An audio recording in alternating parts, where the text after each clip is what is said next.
तू हंस तू मुस्कुरा तू रोना कम कर दे। तू हंस तू मुस्कुरा तू रोना कम कर दे। तू जिंदा है तू जिंदगी की नाप में दम कर दे। हम जिंदा है इसका भी हमें सबूत देना होता है। कहने का मतलब है कुछ करके दिखाना पड़ेगा, तभी लोगों को लगेगा कि हम जिंदा हैं। ठीक है ना।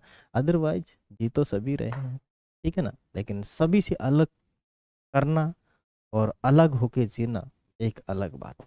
ठीक है। चलिए तो करते हैं आज का हमारा ये नया चैप्टर। सभी का स्वागत है इसके अंदर। और मैं सुंदर। सीखने वाले हैं आज हम chapter number 6, science 9th class का है, उत्तक टिश्यू। ठीक है। तो इसमें इससे पहले जो हमने पढ़ा था वो पढ़ा था कोशिका, सेल। सेल में हमने सीख लिया था, बिल्कुल सभी चीजें सीखी थी। सेल के अंदर जितने भी उसके अंग है उनको हमने सीख लिया था, क्या क्या काम आते हैं, क्या क्या काम करते हैं, उनका क्या प्रोसेस होता है। और जो सेल डिवीजन है, समसूत्री विभाजन और अर्धसूत्री विभाजन, ये भी हमने थोड़ा सा ज्यादा बड़ा नहीं देखा, लेकिन हमने सीख लिया था अपने लास्ट चैप्टर के अंदर। बस अब इस चैप्टर में, क्योंकि सेल से मिलकर, सेलों से मिलकर ही क्या बनता है, उत्तकों का निर्माण होता है, टिश्युओं का निर्माण होता है। तो आज हम इस टिश्युओं को सीखने वाले हैं। चैप्टर नंबर 6 करते हैं स्टार्ट बिना किसी देरी के। यदि आप लोग पहली बार अपने चैनल से जुड़े हैं, चैनल को लाइक कर दीजिए, शेयर कर लीजिए और सब्सक्राइब तो कर ही लीजिए। ठीक है ना। करते हैं स्टार्ट। Chapter number 6, tissue. आहा, हमने सीख लिया था कि भाई जीवन की जो मौलिक इकाई है, जीवन की जो मौलिक इकाई है वो है आपकी कोशिका, सेल। ठीक है, सूक्ष्मतम इकाई। हमने पिछली कक्षा में, माने पिछले अध्याय में हमने पढ़ा कि सभी जीवित प्राणियों या पौधों की कोशिकाओं के बने होते हैं। किसके बने होते हैं? सभी कोशिकाओं के। एक कोशिकीय एक कोशिकीय जीवों में सभी मौलिक कार्य एक ही कोशिका द्वारा किए जाते हैं, एक ही कोशिका द्वारा किया जाते हैं। उदाहरण के लिए अमीबा में, अमीबा, पैरामीशियम, यूग्लिना, ये सारे के सारे एक कोशिकीय जीव हैं। एक कोशिकीय, वन सेलुलर, यूनिसेलुलर इन्हें कहते हैं। कोशिका द्वारा गति, भोजन लेने की प्रक्रिया, गैसीय विनिमय मानी उसके अंदर से गैसों का आदान प्रदान, द्रव्यों का आदान प्रदान। ठीक है। उत्सर्जन की क्रिया संपन्न की जाती है, मानी कैस जो कोशिका है उसके अंदर जो नाइट्रोजनी पदार्थ है उसे कोशिका कैसे बाहर निकालता, वो उत्सर्जी पदार्थ होता है। ठीक है। लेकिन बहुकोशिकीय जीवों में लाखों कोशिकाएं होती हैं। इनमें अधिकतर कोशिकाएं कुछ विशिष्ट कार्यों को संपन्न करने में सक्षम होती हैं। प्रत्येक विशेष कार्य कोशिकाओं के विभिन्न समूह द्वारा किया जाता है। ठीक है ना। माने पर्टिकुलर, जैसे मान लीजिए कि मेरा माइंड है, ठीक है ना, तो माइंड में जो विशेष प्रकार की कोशिकाएं हैं, जो मेरे माइंड जितने भी इंफॉर्मेशन है उसको स्टोर करने का काम कर रही। कोई मेमोरी नहीं है बाहर से कि चलो मेमोरी घाल दे ले, 100 GB की गाल दिया, 1000 GB की गाल दिया, 2 TB की गाल दिया, 1 TB की गाल दिया, 5 TB की गाल दिया, ऐसा कुछ नहीं है। ये जो अपना माइंड बना हुआ है वो सेल्स का ही बना हुआ है। अपना जो ब्रेन बना हुआ है, अग्रभाग, मध्य भाग और पश्चिम भाग, ये भी किसका बना हुआ है? सेल्स का।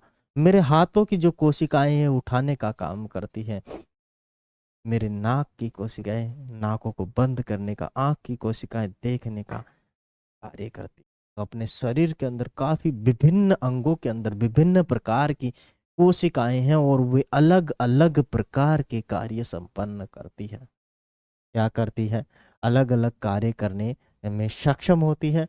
प्रत्येक विशेष कार्य कोशिकाओं के विभिन्न समूह द्वारा संपन्न किया जाता है। कोशिकाओं के ये समूह एक विशिष्ट कार्य को ही अति दक्षता पूर्वक संपन्न करने के लिए होते हैं। मनुष्य में पेशीय कोशिकाएं फैलती हैं और सिकुड़ती हैं, जिससे गति होती है। अपने शरीर के अंदर जो पेशी है, पेशी कहाँ कहाँ है? देखो अपने हाथों के अंदर है ना, हाथों के अंदर यहाँ पर, यहाँ देखो, यहाँ पे जब मैं उंगलियों को यूं कर रहा हूँ ना, तो ये यूं चल रही है, तो यहाँ जो पेशियां हैं सिकुड़ रही है यहाँ पर। यहाँ पर पेशियां जो है सिकुड़ रही है, तब ये इनको इधर खींचता है छोड़ता है, इधर खींचता है छोड़ता है। तो ये जो कोशिका है केवल जो इन उंगलियों को चलाने का कार्य संपन्न कर पा रही है। ठीक है ना, मतलब अलग अलग कोशिकाओं का जो ग्रुप्स हैं वो अलग अलग कार्य संपन्न करने में सक्षम होता है। ये नहीं कि किसी भी कोशिका से कोई सा भी काम करवा लो।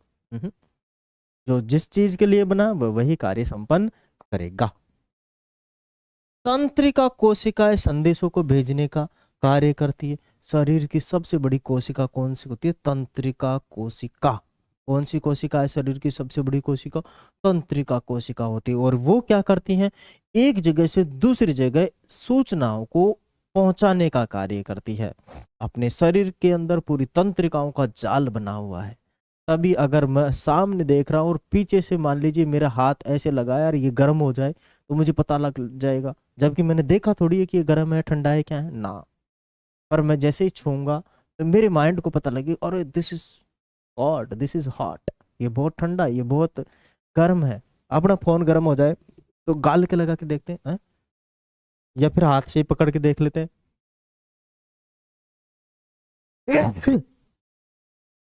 सॉरी। ठीक है ना, तो जैसे हमने उसको टच किया तुरंत पता लग जाता दिस इज हॉट। तो यहां हमने टच यहां किया था, माइंड को कैसे पता लगा कि ये गर्म है? तो अपने हाथों में, अपने पूरे शरीर में क्या बनी हुई है? तंत्रिकाओं का जाल। तंत्रिका कोशिका क्या करती है? एक जगह से दूसरी जगह सिग्नलों को ट्रांसमिट करने का कार्य करती है, तो माइंड तक सूचनाओं को पहुंचाती है। और जहां तंत्रिका कोशिकाएं नहीं होती वह रासायनिक रूप से संकेत जाते हैं। किस रूप से जाते हैं? रासायनिक रूप से संकेत जाते हैं। जहां पर तंत्रिकाएं काम नहीं करती है वहां स्पाइनल कोड द्वारा सिग्नल भेजा जाता है। कहाँ भेजा जाता है? जो बहुत प्रतिवर्ती चाप का जो सिग्नल होता है स्पाइनल कोड द्वारा सिग्नल भेजा, बहुत तीव्र गति से जो होता है कार्य। ठीक है, तो इसके लिए तंत्रिका कोशिका माने शरीर की सबसे बड़ी कोशिका कौन सी है? तंत्रिका कोशिका। सबसे छोटी कोशिका शुक्राणु की कोशिका होती है। कौन सी कोशिका होती है? शुक्राणु की कोशिका होती है। ठीक है ना, सबसे छोटी कोशिका। ठीक है, सबसे बड़ी कोशिका तंत्रिका कोशिका। कौन सी कोशिका मेरे बाबू? तंत्रिका कोशिका बाबू। आगे आ गया ये तंत्रिका कोशिका संदेशों का वाहक करती है, मानी एक जगह से दूसरी जगह संदेशों को ट्रांसमिट करने का कार्य करती है। रक्त, ऑक्सीजन, भोजन, हार्मोन और अपशिष्ट पदार्थों का वहन करती है। ठीक है ना, क्या करती है? वहन करती है। कौन करती है भाई? रक्त, ऑक्सीजन, भोजन, हार्मोन और अपशिष्ट पदार्थों का वहन कौन करती है? नलिकाएं जो करती है अपने शरीर के अंदर। पौधों में वाहक नलियों की से संबंधित कोशिकाएं भोजन और पानी को एक जगह से दूसरी जगह ले जाती है। अतः बहुकोशिकीय जीवों में श्रम विभाजन होता है। श्रम विभाजन का मतलब होता है अपना अपना कार्य बट जाता है। सभी कोशिकाओं का अलग अलग कार्य होता है। अब एक कोशिका के अंदर तो एक कोशिकीय जीव उसमें तो सारा काम ही एक ही कोशिका करेगी। वही तो खाना खाएगी, वही बाहर निकालेगी, जो भी चलने फिरने का काम है वही कोशिका करेगी, क्योंकि वह एक जीव है कोशिका का बना हुआ। ठीक है, जबकि बहुकोशिकीय जीव जैसे अपना जीव, मैं भी एक जीव हूँ ना। ठीक है, मेरा जो जीव है ये बहुकोशिकीय, मतलब मेरा जो शरीर है बहुकोशिकीय शरीर है। तो इसके अंदर जो कोशिकाएं हैं इनका ग्रुप्स बना हुआ है कि भाई इसका काम यह है, इसका काम यह है। ठीक है, बांट दिया गया है। शरीर के अंदर ऐसी कोशिकाएं जो एक तरह के कार्यों को संपन्न करने में दक्ष होती है। क्या होती है? दक्ष होती है। सदैव एक समूह में ही होती है। इसमें ज्ञात होता है कि शरीर के अंदर एक निश्चित कार्य एक निश्चित स्थान पर ही कोशिकाओं का एक विशिष्ट समूह है। कोशिकाओं का एक विशिष्ट समूह है। कोशिकाओं का एक विशिष्ट समूह द्वारा संपन्न किया जाता है। द्वारा संपन्न किया जाता है। कोशिकाओं का यह समूह उत्तक कहलाता है। कोशिकाओं का जो यह समूह है क्या कहलाता है? उत्तक कहलाता है। ये उत्तक अधिकतम दक्ष दक्षता के साथ कार्य कर सकने के लिए एक विशिष्ट क्रम में व्यवस्थित होते हैं। मानिए ये उत्तक अधिकतम क्षमता के साथ कार्य कर सकने के लिए एक विशिष्ट क्रम में व्यवस्थित होते हैं। रक्त, फ्लोएम तथा पेशीय उत्तकों के उदाहरण हैं। जो रक्त है, रक्त कौन सा है? संयोजी उत्तक कहलाता है। रक्त कौन सा उत्तक कहलाता है? संयोजी उत्तक कहलाता है। ठीक है। फ्लोएम भी ये उत्तक ही है, पेशियां भी जो है वो उत्तक ही है। लेकिन रक्त के बारे में पूछ, रक्त तो भाई तरल है, तो इसे बोलते हैं तरल संयोजी उत्तक। रक्त को क्या कहते हैं भाई? तरल संयोजी उत्तक कहा जाता है। पूछ ले कि भाई रक्त क्या है, तो तरल संयोजी उत्तक है। रक्त क्या है? तरल संयोजी उत्तक। अब आगे आ जाओ भाई, आगे लो, आगे लो, आगे आ गया। आगे है, मानी वे कोशिकाएं जो आकृति में एक समान होती है तथा किसी कार्य को एक साथ संपन्न करती है। समूह में एक उत्तक का निर्माण करती है। समूह में काहे का निर्माण करती है? उत्तक का निर्माण करती है। क्या पौधे और जंतु एक ही तरह के उत्तकों से बने होते हैं? क्या पौधे और जंतु एक ही प्रकार के उत्तकों से बने होते हैं? नहीं भाई, अलग अलग प्रकार के उत्तकों से बने होते हैं। देखते हैं इनको भी। आइए हम विभिन्न उत्तकों की संरचनाओं तथा उनके कार्यों की तुलना करें। क्या पौधे और जंतुओं की संरचनाएं समान होती है? क्या दोनों समरूप कार्य करते हैं? दोनों में स्पष्ट अंतर होता है। पौधे स्थिर होते हैं, वे गति नहीं करते हैं, चूंकि उन्हें सीधा खड़ा होना होता है। अतः हमें बड़ी मात्रा में सहारा प्रदान करने वाले उत्तक होते हैं। ठीक है ना? अतः इनमें बड़ी मात्रा में सहारा, मानी सहारा उसको रोके रखने में कि जो उत्तक होते हैं वो होते हैं। ये सहारा प्रदान करने वाले उत्तक प्राय मृत कोशिकाओं के बने होते हैं। किसके होते हैं? मृत कोशिकाओं के। जो पेड़ का जो बाहरी भाग है, छाल वगैरह है, वो पूरी की पूरी मृत कोशिकाओं से बनी होती है। दूसरी ओर जंतु भोजन, साथी और आश्रय की खोज में इधर उधर विचरण करते हैं। ठीक है ना? माने जंतु और जंतुओं के जैसे जितने भी हैं, ये भोजन और साथी और आश्रय माने रहने सहने के लिए इधर उधर क्या करते रहते हैं? खोज करते रहते हैं कि भाई हमें कहाँ जाना है। विचरण करते रहते हैं। विचरण का मतलब डोलते रहते हैं, घूमते रहते हैं, डोलना, इधर उधर घूमना। ठीक है ना? ये पौधों की अपेक्षा ऊर्जा का अधिक उपयोग करते हैं। माने पौधे कम ऊर्जा का उपयोग करते हैं, बिकॉज वो स्टेबल है, एक जगह है, कहीं जाने आने की कोई जरूरत नहीं है। जबकि ये भाई साहब एक जगह रुकते नहीं है, इधर उधर चलते रहते हैं। तो इनको एनर्जी की ज्यादा जरूरत रहती है। किनको? अपन को। ठीक है। अधिकांश उत्तक जीवित होते हैं, है ना? अपने के जो जितने भी उत्तक है जीवित ही रहते हैं। ठीक है। क्या है? जीवित ही। पौधों की अपेक्षा ऊर्जा अधिक उपभोग करते हैं और अधिकांश उत्तक जो है जीवित रहते हैं। जंतु और पौधों के बीच उनकी वृद्धि के प्रतिरूप में एक और भिन्नता है। पौधे की वृद्धि कुछ क्षेत्रों में सीमित रहती है, जबकि जंतुओं में जबकि जंतुओं में जबकि जंतुओं में ऐसा नहीं होता। पौधों के कुछ उत्तक जीवन भर विभाजित होते रहते हैं। ऐसे उत्तक कुछ क्षेत्रों में ही सीमित रहते हैं। उत्तकों की विभाजन क्षमता के आधार पर ही पौधों के उत्तकों माने पादप उत्तकों का वर्गीकरण किया जाता है। पादप उत्तकों को क्या किया जाता है? वर्गीकरण किया जाता है, बांटा जाता है। आगे लेते हैं भाई।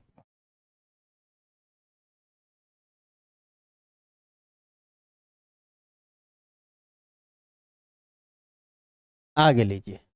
आगे आ गया वृद्धि अथवा विभाज्य उत्तक, स्थायी उत्तक। वृद्धि क्या है, इनका जो डिवीजन है वृद्धि के आधार पर हो गया, विभाजन के माने वृद्धि या फिर विभाज्य उत्तक। ठीक है, दोनों एक ही है, वृद्धि करने वाले उत्तक और विभाज्य उत्तक एक ही है। एक होता है स्थायी उत्तक जिनमें वृद्धि नहीं होती है। क्या है, स्थायी उत्तक जिनमें वृद्धि नहीं होती है। एक होता है आपका वृद्धि जिन्हें हम विभाज्य उत्तक कहते हैं, विभाज्य उत्तक जो वृद्धि करते हैं। जंतुओं में कोशिका वृद्धि अधिक एक रूप में होती है। जो कोशिका जंतुओं में कोशिकाओं का जो वृद्धि होती है एक ही रूप में होती है, ठीक है ना, अधिक होती है। अतः जंतुओं में विभाज्य विभाज्य तथा अविभाज्य क्षेत्रों की कोई निश्चित सीमा नहीं होती। अंगों और अंग तंत्रों का संरचनात्मक संगठन जटिल पौधों की अपेक्षा जटिल जंतुओं में अति विशिष्ट तथा सीमित होता है। यह मूल अंतर जीवधारियों के दो महत्वपूर्ण समूहों के जीवन यापन के विभिन्न तरीकों को दर्शाता है। विशेषकर इनके भोजन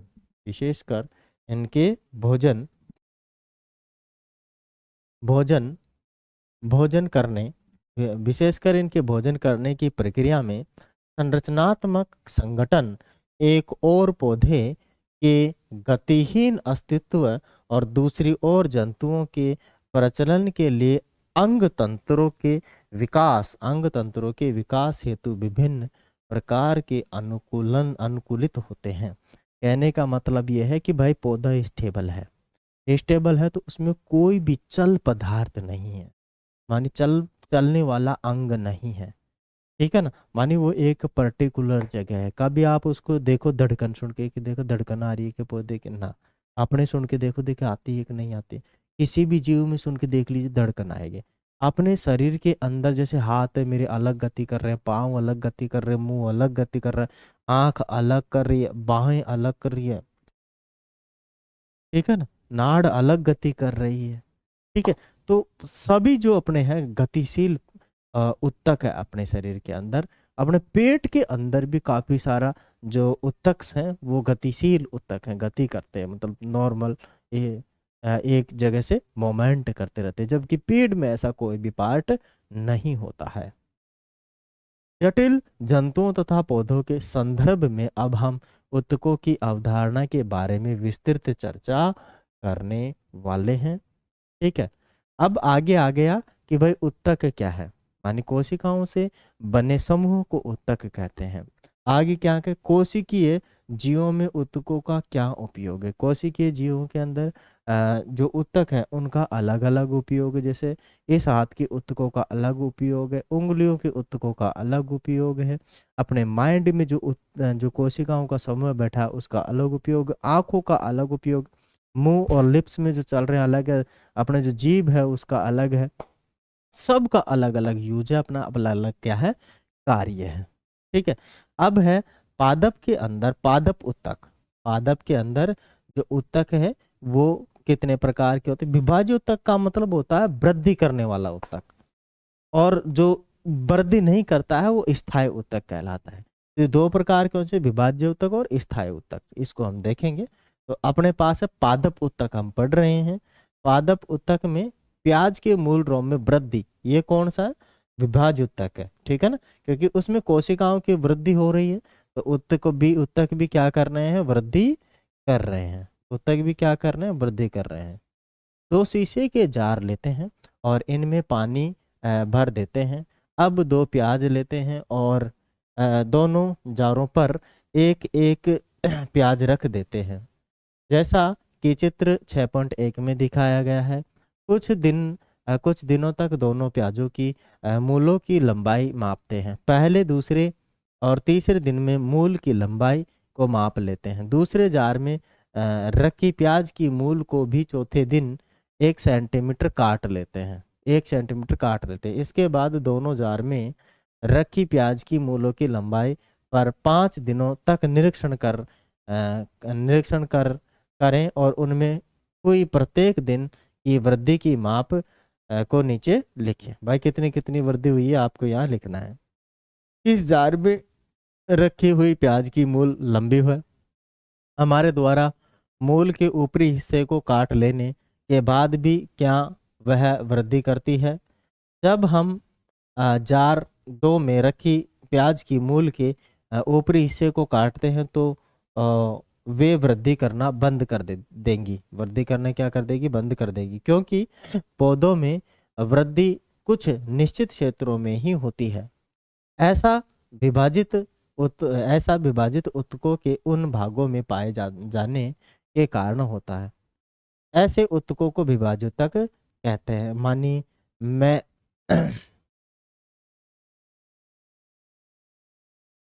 मैरिस्टेमेटिक मैरिस्टेमेटिक टिश्यू क्या कहेंगे? मैरिस्टेमेटिक टिश्यू कहेंगे उन्हें। ठीक है, माने वे अंग, पौधों के अंदर पाए जाने वाले वे अंग जो वृद्धि करते हैं, विभाजोतक उत्तक कहलाते हैं। क्या कहलाते हैं? विभाजोतक कहलाते हैं। विभाजोतक किस भाग में स्थित है? विभाजोतक की उपस्थिति वाले क्षेत्रों के आधार पर उन्हें शीर्षस्थ, कैबियंस, पार्श्वीय तथा अंतस्थ भागों में वर्गीकृत किया जाता है। विभाजोतक के द्वारा तैयार नई कोशिकाएं प्रारंभ में विभाजोतक की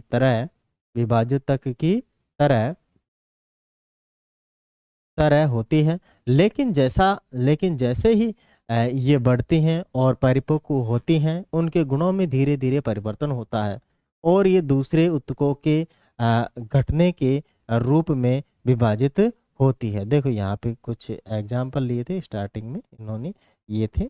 ठीक है, स्टार्टिंग में इन्होंने बोला कि भाई रख दो, मूल रोम को बढ़ने दो। ठीक है, ऊपर से भी जब ये इधर से मूल रोम बढ़, नीचे के इसके जो मूल है ये बढ़ेंगे तो ऊपर से भी ऑटोमेटिक इसके क्या निकलने लग जाएंगे, जो ऊतक हैं वो बढ़ने लग जाएंगे। ठीक है ना, मानी ये उगने लग जाएगा, कहने का मतलब है इसके भी बढ़ जाएगा। चलो एक बार काट के देख लो फिर क्या होता है, क्या वृद्धि करता है नहीं करता है। ठीक है ना, तो ये सारा एक्सपेरिमेंट यहाँ पे हमने करना है। ठीक है, अब चलिए आगे आ गया। लेकिन जैसे ही ये बढ़ती हैं और परिपक्व होती है, इनके गुणों में धीरे धीरे परिवर्तन होता है और ये दूसरे ऊतकों के घटकों के रूप में विभाजित हो जाती हैं। क्या हो जाती हैं? विभाजित हो जाती है। अब देखो अपने पास ये क्या है, एक किसी पौधे में विभाजोतक की स्थिति, किसी पौधे में विभाजोतक की स्थिति, ये पार्श्व विभाजोतक है। पार्श्व ये हो गया यहाँ से। अंतर्विष्ट विभाजोतक है ये वाला। ठीक है, साइड वाला मानी पार्श्व होता है, बीच वाला अंतर्विष्ट होता है और ऊपर होता है जो शीर्षस्थ है, शीर्षस्थ विभाजोतक। ठीक है, जो उसको ऊपर बढ़ाने में लगा रहता है। ठीक है, अब आगे लीजिए प्ररोह के शीर्षस्थ विभाजोतक जड़ों एवं तनों की वृद्धि वाले भाग में विद्यमान रहता है तथा वह उनकी लंबाई में वृद्धि करता है। तने की परिधि या मूल में वृद्धि पार्श्व विभाजोतक मानी कैम्बियम के कारण होता है। किसके कारण होता है? कैम्बियम के कारण होता है। यहाँ पर कुछ एक ये तने का सेक्शनल काट है जो तने के अंदर होता है, उनको हम देखेंगे। पहले थोड़ा सा ऊपर और पढ़ लेते हैं। अंतर्विष्ट विभाजोतक कुछ पौधों में पार्श्व संधियों के पास पाए जाते हैं। विभाजोतक की कोशिकाएं अधिक क्रियाशील होती हैं। उनके पास बहुत अधिक कोशिका द्रव्य, पतली कोशिका भित्ति और स्पष्ट केंद्रक होते हैं। उनके पास रसदानी नहीं होती है। क्या हम सोच सकते हैं कि उनके पास रसदानी क्यों नहीं होती है? आप कोशिकाओं पर आधारित अध्याय में उल्लेखित रसदानियों के कार्यों का संज्ञान ले सकते हैं। क्या ले सकते हैं?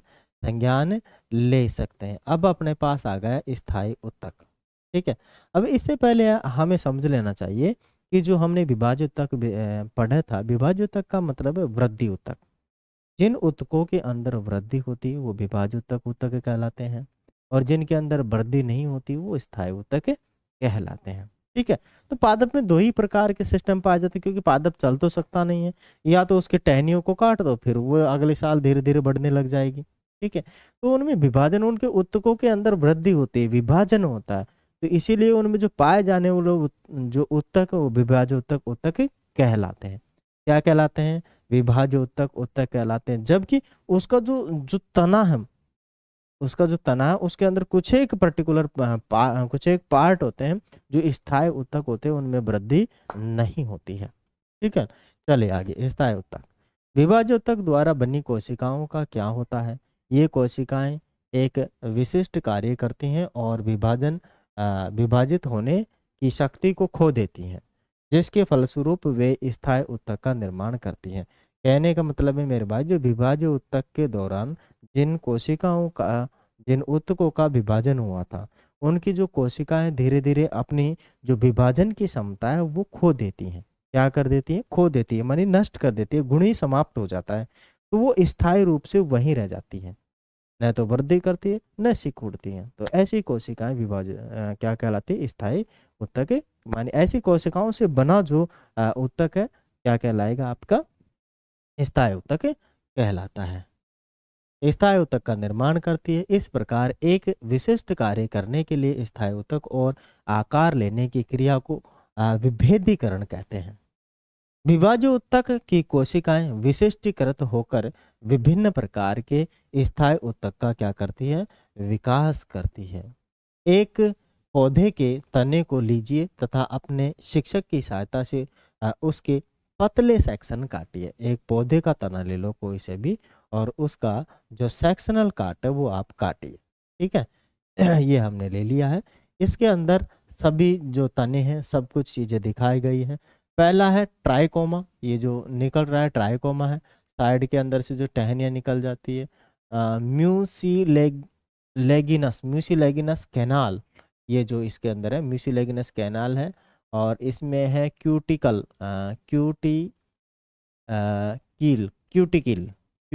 है इसके अंदर, ये जो बाहर वाली सतह है ये। फिर इधर आते हैं, जो बाहर की जो सतह होती है, बाहर वाला जो पेड़ का पार्ट होती है, छाल, जिसे एपिडर्मिस कहते हैं ना। एपिडर्मिस का मतलब जो बाहर वाला जो छाल होती है वो एपिडर्मिस की उसकी सतह होती है, ये बाहर वाला। ठीक है, फिर हाइपो एपिडर्मिस, उसके अंदर जस्ट थोड़ी सी अंदर जो कच्ची खाल होती है, ये बाहर वाली तो बहुत कठोर होती है तो उसे बोलते हैं एपिडर्मिस, और अंदर वाली जो थोड़ी सी जो कच्ची होती है, मतलब नॉर्मल होती है, ठीक है ना, लचीली होती है, वो होती है आपकी हाइपोडर्मिस। क्या होती है? हाइपोडर्मिस।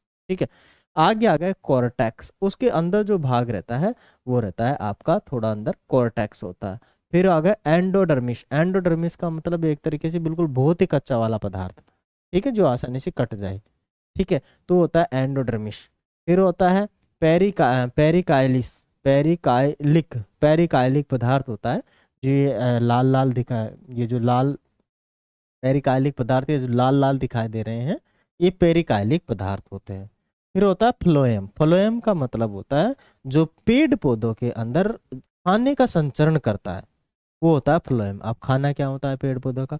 मेरे भाई देखो, अपने जड़ों से जाता है पानी, पानी के साथ साथ जाता है नाइट्रोजनी पदार्थ चले जाते हैं, यूरिया चले जाता है, और जितने भी जो पदार्थ मतलब जमीन के अंदर जो कंटेंट है जो पौधा एक ले सकता है, ठीक है, मैग्नीशियम ले सकता है, बोरोन ले सकता है, लोह तत्व जो भी उसको ज़रूरत है, जिस भी उसके तत्व की उसको ज़रूरत है, वह पौधा अपनी जो जमीन है, जो भू है, उससे क्या कर लेता है? एब्जॉर्ब करके कुछ एक पर्टिकुलर नलियों के द्वारा, पर्टिकुलर सिस्टम के द्वारा प्रत्येक पत्तियों तक पहुंचता है, प्रत्येक टहनियों की पत्तियों तक पहुंचता है। जो सिस्टम पूरा बना होता है वो होता है फ्लोएम। कौन सा सिस्टम होता है? पूरा का पूरा फ्लोएम सिस्टम होता है, जो कि फ्लोएम का मतलब है पौधे का खाना बनाने के लिए जो जरूरी चीजें हैं, ठीक है ना, वो कहलाता है उसका फ्लोएम। ठीक है, फ्लोएम नीचे से ऊपर की तरफ और ऊपर से नीचे की तरफ दोनों तरफ गति कर सकता है फ्लोएम, जबकि जाइलम नीचे से ऊपर की तरफ ही गति करता है। ठीक है ना, ध्यान रहे, फ्लोएम क्या करता है? पौधे के ऊपर से नीचे की तरफ भी गति कर सकता है, नीचे से ऊपर की तरफ भी गति कर सकता है, दोनों तरफ गति कर लेता है। जबकि जाइलम होता है जल, जो नीचे से ऊपर की तरफ ही जाता है, क्योंकि पेड़ पौधों के अंदर जो उसकी पत्तियां हैं उसके अंदर जो रंध्र बने होते हैं, stomata, that is called stomata, उन्हें हम क्या कहेंगे, स्टोमाटा कहेंगे। उनके द्वारा जब वाष्प उत्सर्जन होता है ना, तो पौधों का जो परासरण है, परासरणी दाब, तो नीचे की तरफ, नीचे से ऊपर की तरफ रहता है। तो कभी भी ऊपर से नीचे की तरफ नहीं आता, वो नीचे से ऊपर की तरफ ही चलता है, ऊपर से नीचे की तरफ नहीं आता है। समझ लिए आप लोग? क्या समझे? कि पौधों के अंदर जो फ्लोएम होता है ऊपर और नीचे दोनों तरफ से जा सकता है, ठीक है। जबकि जाइलम है नीचे से ऊपर की तरफ ही जाता है, क्योंकि उसमें परासरणी दाब काम कर रहा होता है, ठीक है। चले आगे, ये सब हमने सीख लिया।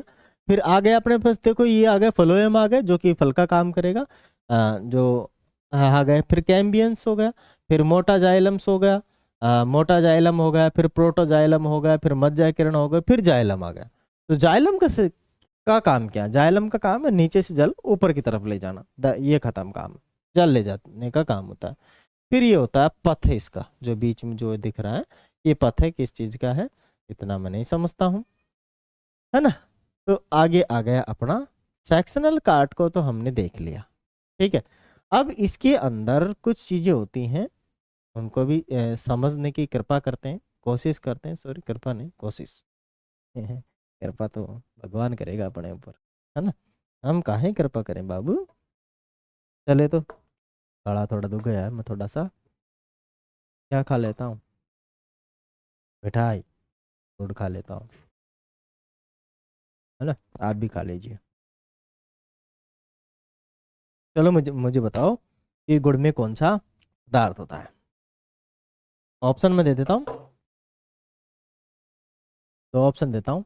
एक तो फास्फोरस, एक होता है लोह तत्व। क्या दोनों ही होते हैं? क्या दोनों ही नहीं होते हैं? बताना। आगे लीजिए। अब सभी सेक्शंस को सेफ्रेनिन से रंजित करें और एक अच्छे से कटे हुए सेक्शन को स्लाइडन पर रखें और उस पर ग्लिसरीन की एक बूंद डालें, उस पर ग्लिसरीन की एक बूंद डालें। उसको कवर स्लिप से ढक दें और स्लाइडन का निरीक्षण सूक्ष्मदर्शी से करें। विभिन्न प्रकार की कोशिकाओं का अध्ययन करें और उनके विन्यास को देखें। चित्र से इनकी तुलना करें। अब नीचे दिए गए प्रश्नों पर विचार करें और निरीक्षण के आधार पर उनके उत्तर दें। निरीक्षण के आधार पर क्या दें? उत्तर। क्या सभी कोशिकाओं की संरचनाएं समान होती है? बिल्कुल नहीं। हमने जो देखा है, बिल्कुल सभी कोशिकाएं समान नहीं होती हैं। सभी अलग अलग प्रकार की कोशिकाएं होती है। ब्रेन की कोशिका अलग है, माउथ की अलग है, आंखों की अलग है, सबकी कोशिका अलग अलग है, ठीक है। कितने प्रकार की कोशिकाओं को देखा जा सकता है? अभी तक मुझे इसका उत्तर नहीं मिला कि 10-15 जो भी है, ठीक है।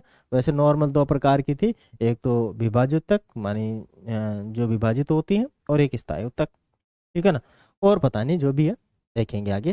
क्या हम उन उपकरणों पर विचार कर सकते हैं कि कोशिकाओं के कितने प्रकार और क्यों? क्या हम उन कारणों पर, सॉरी उपकरणों पर नहीं, कारणों पर विचार कर सकते हैं, ठीक है ना। चलिए आगे चलते हैं। आगे आ गया अपने पास, हम पौधे की मूलों का सेक्शन काटने की कोशिश कर सकते हैं। हम विभिन्न पौधों के मूल और तने का सेक्शन भी काट सकते हैं। बिल्कुल काट तो सकते ही हैं। सरल स्थायी ऊतक, ठीक है। देखो, अब तक तो जो हमने पढ़ा था दो विभाजित ऊतक और स्थायी ऊतक हमने देख लिया। अब जो स्थायी ऊतक है उसके अंदर भी दो प्रकार होंगे, जिसमें से पहला आ गया अपना सरल ऊतक। पता नहीं कितने प्रकार है, इसमें से पहला आ गया अपना सरल ऊतक आ गया, ठीक है ना। मानी एपिडर्मिस के नीचे कोशिकाओं की कुछ परतें होती हैं, जिसे सरल स्थायी ऊतक कहते हैं, ठीक है। एपिडर्मिस का मतलब होता है जो बाहर की बहुत कठोर परत होती है पेड़ की। आप लोगों ने देखा होगा, अगर उस पर अपना हाथ लगा दे रगड़ का तो छिली जाए, इतनी कठोर होती है, ठीक है ना। तो बाहर की जो सतह होती है उसको हटा दें तो जो अंदर बचेगा वो सरल ऊतक बचेगा, है ना, सरल स्थायी ऊतक बचेगा। पैरेन्काइमा सबसे अधिक पाया जाने वाला सरल स्थायी ऊतक है। बहुत शानदार क्वेश्चन मिला है हमें। माने पूछा जा सकता है कि सबसे अधिक मात्रा में पाया जाने वाला कौन सा ऊतक है। तो पेरेन्काइमा सबसे अधिक मात्रा में पाया जाने वाला सरल स्थायी ऊतक।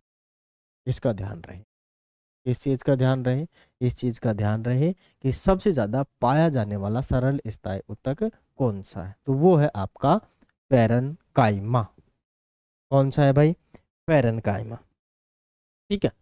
यह पतली कोशिका भित्ति वाला, यह पतली कोशिका भित्ति वाला सरल कोशिकाओं का बना होता है। ये जीवित कोशिकाएं हैं। ये जो पेरेन्काइमा की कोशिकाएं हैं, ये जीवित कोशिकाएं हैं। पेरेन्काइमा की कोशिका कौन सी होती है? जीवित। ये प्राय बंधन मुक्त होती हैं। बंधन मुक्त माने बंधी हुई नहीं होती हैं। तथा इस प्रकार के ऊतक की कोशिकाओं के मध्य काफी रिक्त स्थान पाया जाता है। पेरेन्काइमा की कोशिकाओं के अंदर काफी सारा रिक्त स्थान पाया जाता है। ये ऊतक प्राय भोजन का भंडारण करते हैं। पूछा जाए पेरेन्काइमा के ऊतक जो हैं काहे का भंडारण करते हैं कोशिकाएं? वो भोजन का भंडारण करते हैं भाई। काहे का भंडारण करते हैं? भोजन का। लो ये आ गया। ठीक है।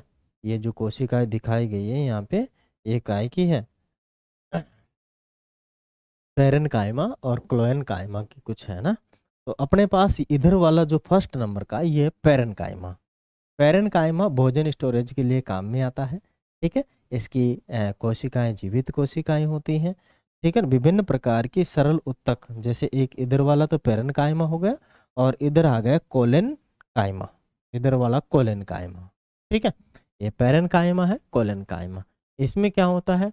भित्ति मोटी होती है, केंद्रक होता है, रसधानी होती है और कोशिका भित्ति होती है। क्या होती है? कोशिका भित्ति इसके अंदर होती है। राइट। चले आगे। आगे पेरेन्काइमा के अलावा और भी है इसके अंदर, काइमा है खूब। फिर आ गया अपने पास एक, ये जो सी फर्स्ट है वो है आपका स्क्लेरेन्काइमा। स्क्लेरेन्काइमा क्या है? स्क्लेरेन्काइमा। ठीक है। फिर इधर है आपका ये जो स्क्लेरेन्काइमा के दो भाग है, पहला और दूसरा। एक तो अनुप्रस्थ सेक्शन है और एक अनुदैर्ध्य। ये तो खड़ा वाला है अनुदैर्ध्य, और एक अनुप्रस्थ मानी इसके ऊपर से काटा हुआ भाग है। ठीक है। तो इसमें संकीर्ण ल्यूमेंस होती है और ये लिमित मोटी भित्ति होती है इसमें। ठीक है। और ये अगर ऊपर से काट के देखा जाए तो छिद्रयुक्त युग्मक होते हैं इसमें। अब चलते हैं आगे और पढ़ते हैं इन पेरेन्काइमा के बारे में। और अपना जो स्क्लेरेन्काइमा था, पेरेन्काइमा और कौन सा था? कोलेन्काइमा। और एक है आपका इधर से स्क्लेरेन्काइमा।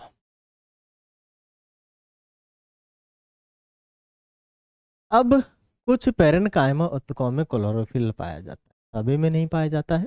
कुछ होते हैं पेरेन्काइमा के ऊतक होते हैं, उसमें क्लोरोफिल हरा वर्णक जो होता है वो पाया जाता है, जिसके कारण प्रकाश संश्लेषण की क्रिया संपन्न होती है। मानी जो आपका क्लोरोफिल है, क्लोरोफिल नहीं होगा तो प्रकाश संश्लेषण पौधों में नहीं होगा, और प्रकाश संश्लेषण पौधों में नहीं होगा तो पौधा अपना खाना नहीं बना सकता। ठीक है। और प्रकाश संश्लेषण होगा ही नहीं तो ऑक्सीजन भी हमें नहीं मिल सकती, बिकॉज प्रकाश संश्लेषण के दौरान ही कार्बन डाइऑक्साइड को सोख कर ऑक्सीजन और कुछ जल प्रोवाइड की जाती है। ठीक है ना। तो होना बहुत जरूरी है। और ये कब होगा? जब प्रकाश निकलेगा, और जब प्रकाश निकलेगा ही नहीं सूर्य का तो भाई प्रकाश संश्लेषण कतई नहीं होगा। ठीक है ना। तो लीजिए आगे। आगे है स्थितियों में इन ऊतकों को क्लोरेन्काइमा मानी हरित ऊतक कहा जाता है। ठीक है ना। माने जो क्लोरेन्काइमा होते हैं, जो हरे होते हैं, हरे ऊतक, उन्हें हम क्लोरेन्काइमा कहते हैं, हरित ऊतक। क्लोरेन्काइमा जिसमें क्लोरोफिल होता है, जिसमें क्लोरोफिल होता है उसे क्लोरोन्काइमा कहते हैं, क्लोरेन्काइमा कहते हैं, क्लोरेन्काइमा कहते हैं, मानी हरित ऊतक कहा जाता है। जलीय पौधों में पेरेन्काइमा की कोशिकाओं के मध्य, जलीय पौधे होते हैं उनमें पेरेन्काइमा की कोशिकाओं के मध्य हवा की बड़ी गुहिकाएं मानी कैविटीज होती हैं। ठीक है। जल के अंदर जो पौधे होते हैं ना, तो उनके अंदर कभी भी देख लेना कि वो हवा की उनमें कैविटी बनी होती है। अगर हवा की कैविटी नहीं बनी होगी तो वो तैरेगा नहीं, तैरेगा नहीं तो फिर वो जीवित नहीं रह पाएगा। ठीक है ना। तो सिंगाड़े देखा होगा आप लोगों ने, तो सिंगाड़े की जो आप बेल तोड़ोगे तो उसके अंदर देखना हवा की कैविटी बनी रहेगी। क्या? हवा की कैविटी बनी रहेगी। या फिर आप लोगों ने देखा होगा कि जो अपने डल झील, डल झील कहाँ है? शायद जम्मू कश्मीर में। तो जम्मू कश्मीर में जाते हैं, पता नहीं झील तो कौन सी है, नाम मैं नहीं जानता, डल झील ही होगी शायद। वहां जब जाते हैं हम तो वहां की झील के अंदर से, वहां उन पता नहीं अंदर से क्या निकाल के एक निकालते हैं, कुंदरू कुछ करके ऐसा कुछ नाम ऐसा है उसका। तो उसको जब तोड़ते हैं तो उसके अंदर उसकी कैविटी मिलती है। ठीक है ना। तो उसका उसका क्या बनता है? खाना बनता है, सब्जी वब्जी बनती है कुछ, और अच्छा भी लगता है। मुझे पता नहीं कैसा लगता है, मैंने तो नहीं खाया। ठीक है ना। लेकिन जो जो वहाँ लोग जाते हैं, वहाँ पे जो लोग डालते हैं वीडियोज वगैरह, तो मैं देखता हूँ कभी कभार, तो बोलते हैं अच्छा लगता है। तो जिसके कारण ये जल में उतराती उतराती है। इस प्रकार के पेरेन्काइमा को अ, एरेन काइमा कहते हैं। माने जो तरने वाले जो उत्तक होते हैं उन्हें एरेन काइमा कहते हैं, समझ लो, जो कि पानी वाले पौधों में मिलते हैं। पौधों में लचीलेपन का गुण एक अन्य स्थायी उत्तक क्लोरेन काइमा के कोलेन काइमा, क्लोरेन ने कोलेन, कोलेन काइमा के कारण होता है। माने पौधों का जो स्थायी उत्तक है, अगर कोई लचीला है, लचीलापन है, जैसे बांस हो गया। ठीक है। बांस में बहुत लचीलापन होता है, होता नहीं होता है? बांस को उसकी फाड़ो, यूं कर लो, फिर ये सीधा हो जाएगा, लचीलापन काफी रहता है उसमें। तो यह किसके कारण होता है? कोलेन कायमा के कारण होता है। यह पौधे के विभिन्न भागों, पत्तियों, तना में आ, बिना टूटे हुए लचीलापन लाता है। बिना टूटे हुए क्या लाता है भाई? लचीलापन लाता है। लचीलापन लाता है। यह पौधे को यांत्रिक सहायता भी प्रदान करता है। यांत्रिक सहायता का मतलब होता है मजबूती। ठीक है ना। यह पौधे को मजबूती, यांत्रिक सहायता मानी मजबूती भी प्रदान करता है। हम इस उत्तक को एपिडर्मिस के नीचे पर्णवर्त में पा सकते हैं। एपिडर्मिस के जस्ट नीचे जो पर्णवर्त है वहां पर हम इसे क्या कर सकते हैं? पा सकते हैं। इस उत्तक की कोशिकाएं जीवित रहती हैं। क्या इस जीवित, लंबी और अनियमित ढंग से कोनों पर मोटी होती है, कोनों पर मोटी होती है, तथा कोशिकाओं के बीच बहुत कम स्थान होता है। कोशिकाओं के बीच क्या होता है? बहुत कम स्थान होता है। एक अन्य प्रकार का उत्तक क्लोरेन कायमा, ठीक है ना, सॉरी, स्क्लेरेन कायमा, स्क्लेरेन कायमा, स्क्लेरेन कायमा होता है। यह उत्तक पौधों को कठोर एवं मजबूत बनाता है। देखो, एक तो था भाई साहब कि लचीला बनाता था। क्या बनाता था? लचीला। ठीक है ना। क्या बनाता था? लचीला। और एक बना रहा है भाई साहब, लचीला कौन बना रहा था? लचीला बना रहा था आपका कोलेन कायमा। ये लचीला बना रहा था पौधों को। और आगे आ गया भाई स्क्लेरन कायमा। कौन सा आ गया है? आ गया स्क्लेरन कायमा। ठीक है। ये क्या कर रहा है? पौधों को कठोर बनाता है, मन को जो उनके उत्तक है कठोर बनाता है उनको। यह उत्तक पौधों को कठोर एवं मजबूती प्रदान करता है, बनाता है। हमें नारियल के रेशे युक्त छिलके को देखना है। यह स्क्लेरन कायमा उत्तक से बना होता है। ठीक है। अब देखो इसका बाहर वाला जो भाग होता है कितना कठोर होता है, रस्सियां बना लेते हैं उनसे हम स्क्लेरन कायमा से। ठीक है ना। नारियल का ऊपर का भाग देखा होगा आप लोगों ने, जब नारियल पानी पीते हैं तब वो उसको काटता है और उसी से काफी सारी रस्सियां भी बनाते हैं, उसको क्या करके अच्छे से बना के। और उसी से ही कोकोपिट भी बनाते हैं, उसको मशीन में पीस कर छोटे छोटे टुकड़े करके उसको कोकोपिट में बदल लेते हैं। इस तरह की इस उत्तक की कोशिकाएं मृत होती है। इस उत्तक की कोशिकाएं क्या होती है? मरी हुई होती है। और ये लंबी और पतली होती है। लंबी और क्या होती है? पतली, मानी रेशेदार होती है। क्या होती है? रेशेदार। ठीक है ना। आप लोगों ने देखा होगा जो नारियल पक जाता है तो पके हुए नारियल के देख रहा हूँ वो जो उसके बाल उचेड़ता है वो ना, क्या करता है? उसके बाल हटाता है, वो देखना। क्योंकि इस उत्तक की भित्ति लिग्निन लिग्निन के कारण मोटी होती है। इसके भित्ति जो होती है लिग्निन के कारण क्या होती है? मोटी होती है। और ये भित्तियां प्राय इतनी मोटी होती हैं कि कोशिका के भीतर कोई आंतरिक स्थान नहीं होता।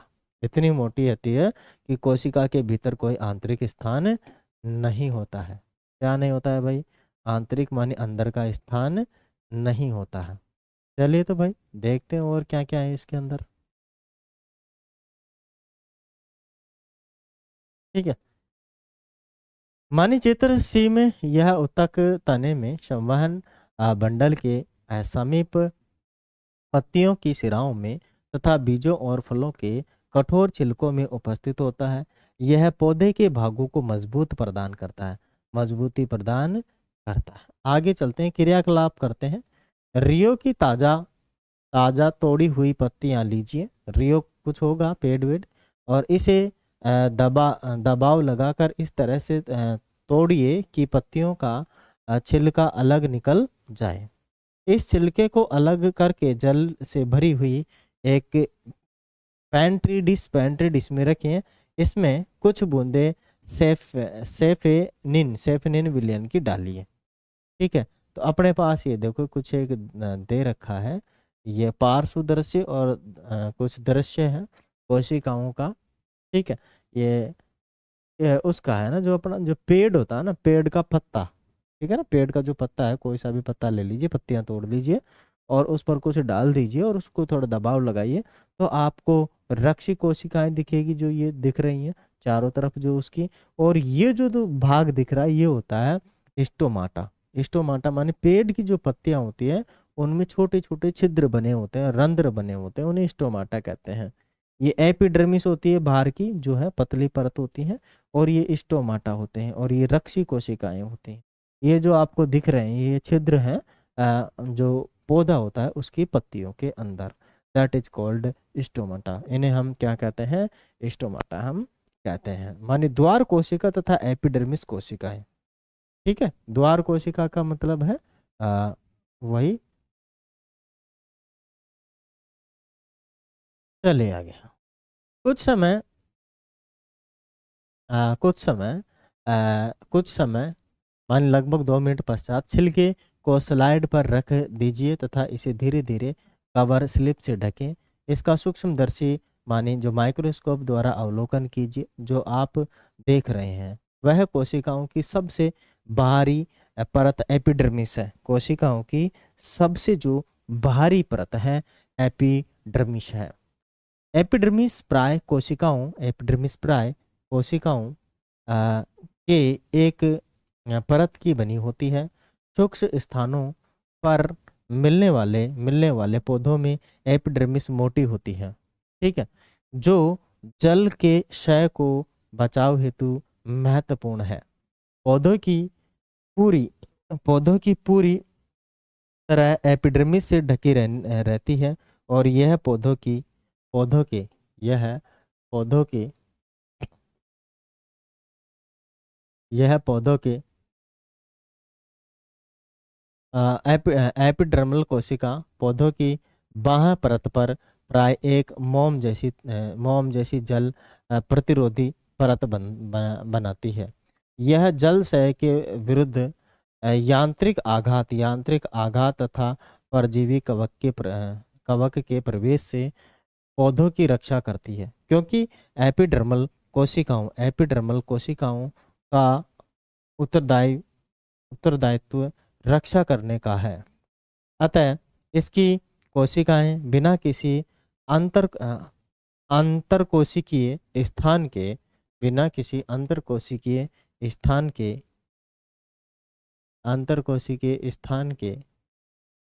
के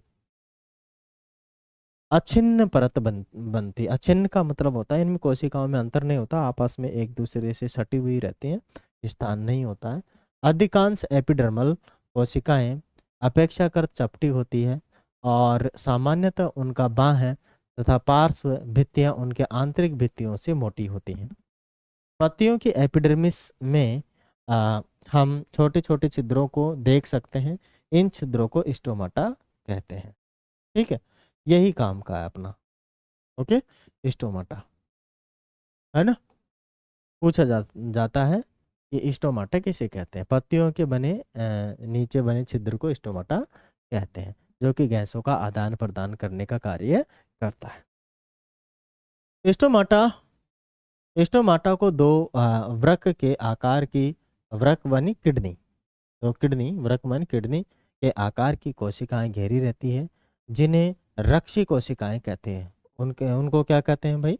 रक्षी कोशिकाएं कहते हैं। ये कोशिकाएं वायुमंडल से गैसों का आदान प्रदान करने के लिए आवश्यक है। वाष्पोत्सर्जन माने वाष्प के रूप में पानी का निकलने की क्रिया में स्टोमाटा के द्वारा ही होता है। किसके द्वारा होता है भाई? स्टोमाटा के द्वारा ही होता है।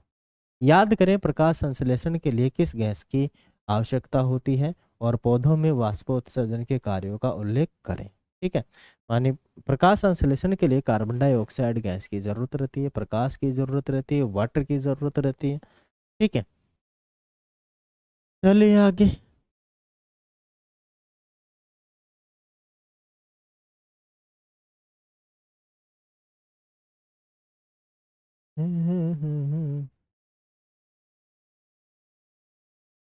अब चलिए, अब जड़ों की एपिडर्मिस आगे आ गए अपने पास। जड़ों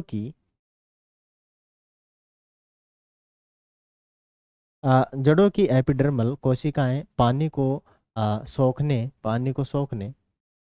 का कार्य करती हैं। साधारणतः उनमें बाल जैसे प्रवर्ध होते हैं, जिससे जड़ों की कुल अवशोषक सतह बढ़ जाती है तथा उनकी पानी सोखने की जो क्षमता में वृद्धि होती है। मरुस्थलीय पौधों की बाहरी बाहरी सतह वाले एपिडर्मिस में क्यूटिन मानी एक जल अवरोधक रसायन रसायन पदार्थ का रसायन पदार्थ का रसायन पदार्थ का लेप होता है। क्या हम इसका कारण सोच सकते हैं कि क्या एक पौधे की बाहरी शाखा की परत नए तने की बाहरी परत से भिन्न होती है? जैसे जैसे जैसे वृक्ष की आयु बढ़ती है, उनके बाहें सुरक्षात्मक ऊतकों में कुछ परिवर्तन होता है। द्वितीयक विभाज्य ऊतक की एक पट्टी जो कॉर्टेक्स में होती है, कॉर्क नामक कोशिकाओं की परतों को बनाती है और इन छालों की कोशिकाएं मृत होती हैं और ये बिना अंतःकोशिकीय स्थानों के व्यवस्थित होती है। इनकी भित्ति पर शुब्रिन नामक पदार्थ होता है जो इन छालों को हवा एवं पानी के लिए अभेद्य बनाता है। क्या रहता है? सुब्रीन। कौन सा पदार्थ रहता है? सुब्रीन रहता है इनकी भित्तियों पर, सुब्रीन। ठीक है, जो इन छालों को हवा और पानी से क्या करता है? अभेद्य मानी सुरक्षित बनाए रखता है। क्या बनाए रखता है? सुरक्षित बनाए रखता है। ये यहाँ पे दिया हुआ है। मानी छाल कोशिकाएं, ये ऊपर की जो रहती है सारी की सारी ये छाल कोशिकाएं, और ये कुछ फटी हुई कोशिकाएं हैं, फटी हुई एपिडर्मिस जो ऊपर से की जो परत फट जाती है, है ना? ठीक है, फटी हुई होती हैं, रक्षी ऊतक होते हैं ये। मानी बाहर की जो पूरा का पूरा जो ड्रमिस होती है वो रक्षी ऊतक की तरह ही कार्य करती है। अब आगे जटिल स्थायी ऊतक। ठीक है, सरल स्थायी ऊतक आया था जिसमें हमने काफी सारी चीजों को पढ़ा है। अब आ गया जटिल स्थायी ऊतक। ठीक है, जो कि जटिल है और स्थायी है। माने अब तक हम एक ही प्रकार की कोशिकाओं से बने कुछ विभिन्न प्रकार के ऊतकों पर क्या कर रहे थे? विचार कर रहे थे। विचार कर चुके हैं। क्या कर चुके हैं भाई? विचार कर चुके हैं। अब और विचार करते हैं थोड़ा सा। विचार कर चुके हैं जो कि एक ही तरह के दिखाई देते हैं। ऐसे ऊतकों को साधारण साधारण ऊतक कहते हैं। अन्य प्रकार के स्थायी ऊतक को जटिल ऊतक कहते हैं। जटिल ऊतक एक से अधिक प्रकार की कोशिकाओं से मिलकर बने होते हैं। जटिल मानी साधारण तो एक ही प्रकार की कोशिकाओं से मिलकर बने होते हैं। जो सरल स्थायी ऊतक होते हैं वो एक ही प्रकार की कोशिकाओं से मिलकर बने होते हैं, जबकि जो जटिल स्थायी ऊतक होते हैं वो अलग अलग प्रकार की कोशिकाओं से मिलकर बने होते हैं। ठीक है ना? जटिल ऊतक एक से अधिक प्रकार की कोशिकाओं से मिलकर बने होते हैं। ये सभी एक साथ मिलकर एक साथ मिलकर एक साथ मिलकर एक साथ मिलकर इकाई की एक इकाई की तरह कार्य करते हैं। जाइलम और फ्लोएम इसी प्रकार के जटिल ऊतकों के उदाहरण हैं। किसके उदाहरण हैं? जटिल ऊतकों के उदाहरण हैं। इन दोनों को संवहन ऊतक भी कहते हैं। ये मिलकर संवहन बंडल का निर्माण करते हैं। संवहन ऊतक जटिल पौधों की एक विशेषता है। संवहन जो ऊतक है जटिल पौधों की एक विशेषता है। जटिल पौधों की क्या है? एक विशेषता है। जटिल पौधों की क्या है? विशेषता है, जो कि उनको स्थलीय वातावरण में रहने के अनुकूल बनाती है। तने का एक भाग दिखाया गया है। क्या हम संवहन बंडल में मौजूद विभिन्न प्रकार की कोशिकाओं को देख सकते हैं? Xylem, trachea, tracheids. Xylem tracheids मानी होता है वाहिनिका, वाहिका, और जाइलम पेरेन्काइमा और जाइलम।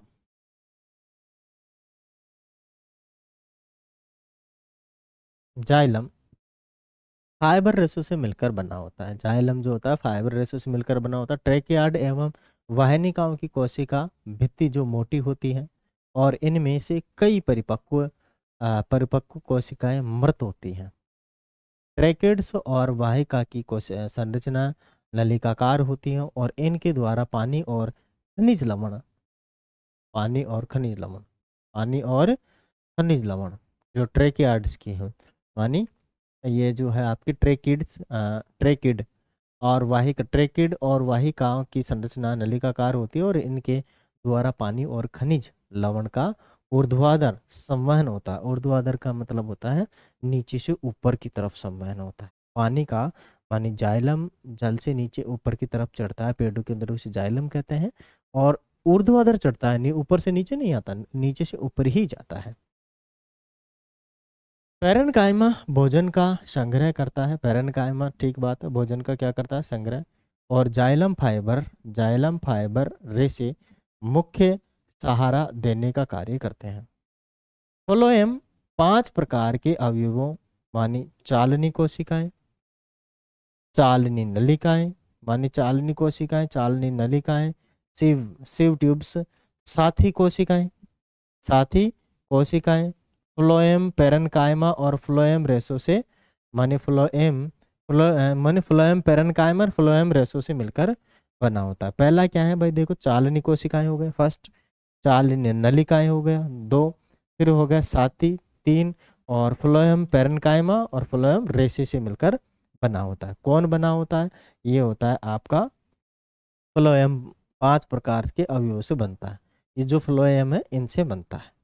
फिर आगे आ गया, बना होता है चालनी नलिकाएं छिद्रित भित्ति वाली तथा नलिकाकार कोशिकाएं होती है। क्या होती हैं ये?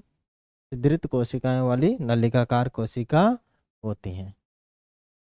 फ्लोएम पत्तियों से भोजन को पौधे के विभिन्न भागों तक पहुंचाता है और फ्लोएम रेशों को छोड़कर फ्लोएम कोशिकाएं जीवित कोशिकाएं हैं।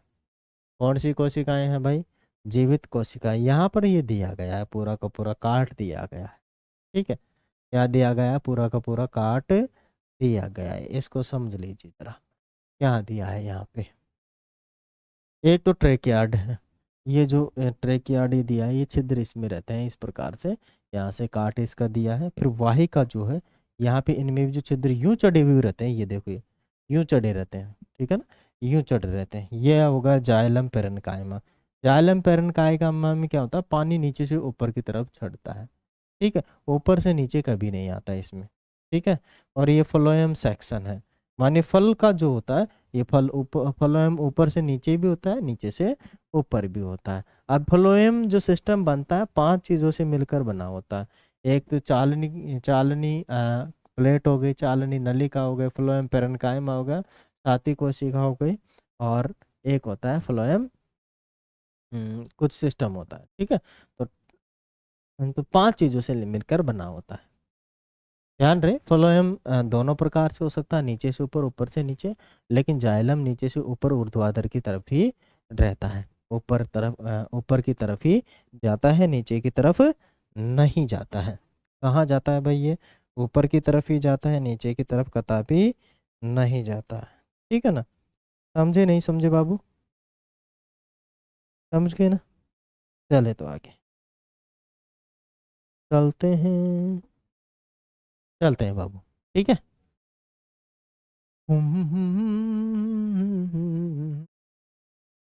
अब आ गया अपने पास सरल उत्तकों सरल उत्तकों के कितने प्रकार हैं आपको बताना है। प्ररोह का शीर्षस्थ विभाजक उत्तक कहाँ पाया जाता है? ऊपर चोटी पे पाया जाता है। नारियल का रेशा किस उत्तक का बना होता है? ये आपको बताना है। फ्लोएम के संघटक कौन कौन से हैं? 5 हैं जो कि हमने देखे थे अभी अभी। ठीक है, वो आपको बताने। आगे आ गया अपना जंतु उत्तक, माने जीवों में उत्तक समझ लो। जंतु उत्तक का मतलब होगा जीवों में उत्तक, जो अपन जीवी हैं और अपने में कौन कौन से उत्तक पाए जाते हैं इनके बारे में यहाँ पे बताया गया है। ठीक है, दैट इज कॉल्ड जंतु उत्तक। जीवों में जो उत्तक पाए जाते हैं जंतु उत्तक कहलाते हैं, जंतु उत्तक। जब हम सांस लेते हैं तब हम अपनी छाती की गति को महसूस कर सकते हैं। शरीर के ये अंग कैसे गति करते हैं? इनके लिए हमारे पास कुछ विशेष कोशिकाएं होती हैं जिन्हें हम पेशीय कोशिकाएं कहते हैं। जिन्हें हम क्या कहते हैं? पेशीय कोशिकाएं कहते हैं। क्या कहते हैं जिन्हें हम? पेशीय कोशिकाएं कहते हैं। अब ये अपने पास अमाशय है, स्टमक है, पेट है।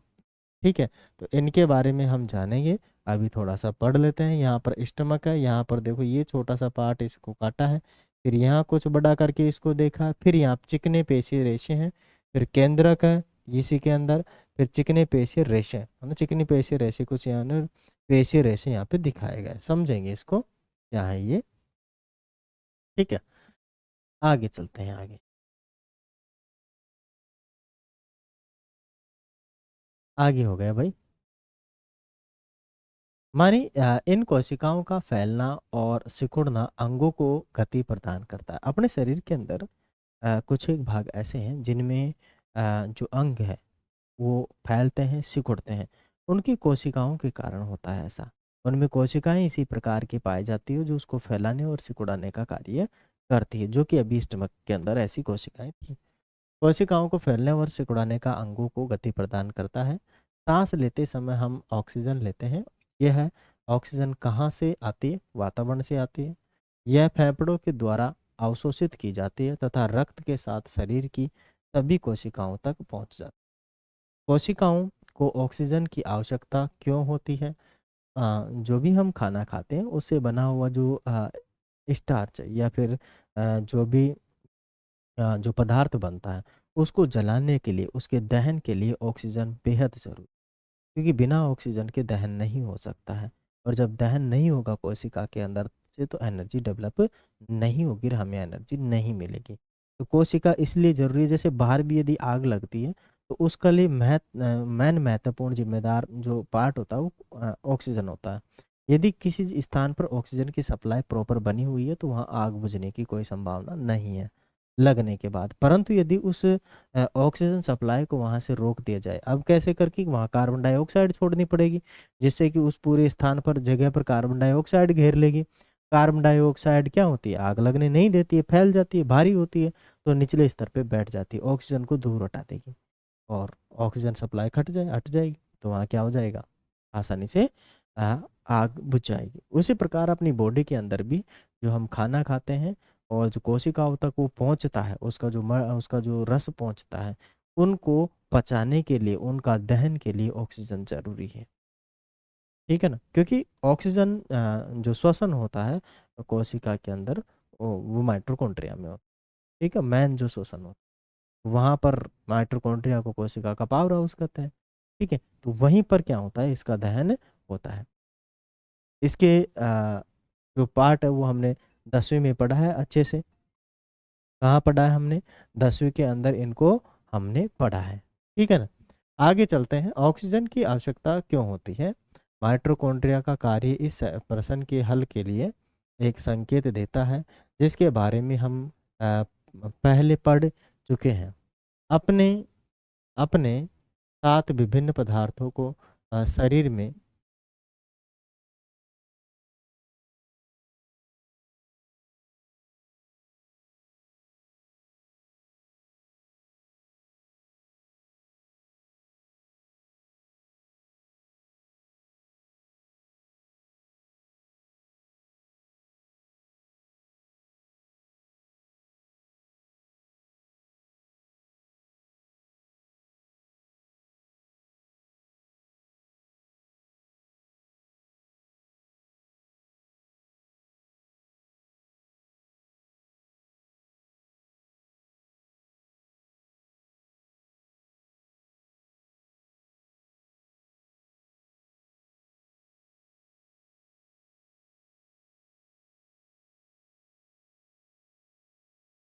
चलिएगा, चले आगे चलते हैं। ठीक है, मन एक स्थान से दूसरे स्थान तक ले जाता है और उदाहरण के लिए यह भोजन और ऑक्सीजन को सभी कोशिकाओं तक पहुंचाता है। यहाँ यह शरीर के सभी भागों से अपशिष्ट पदार्थों का एकत्र कर यकृत तथा वृक का उत्सर्जन के लिए पहुंचाता है। ठीक है, यकृत मानी कहाँ पहुंचाता है, ये तो यकृत के पास पहुंचाता है, मानी लीवर, यकृत को क्या बोलते हैं, लीवर।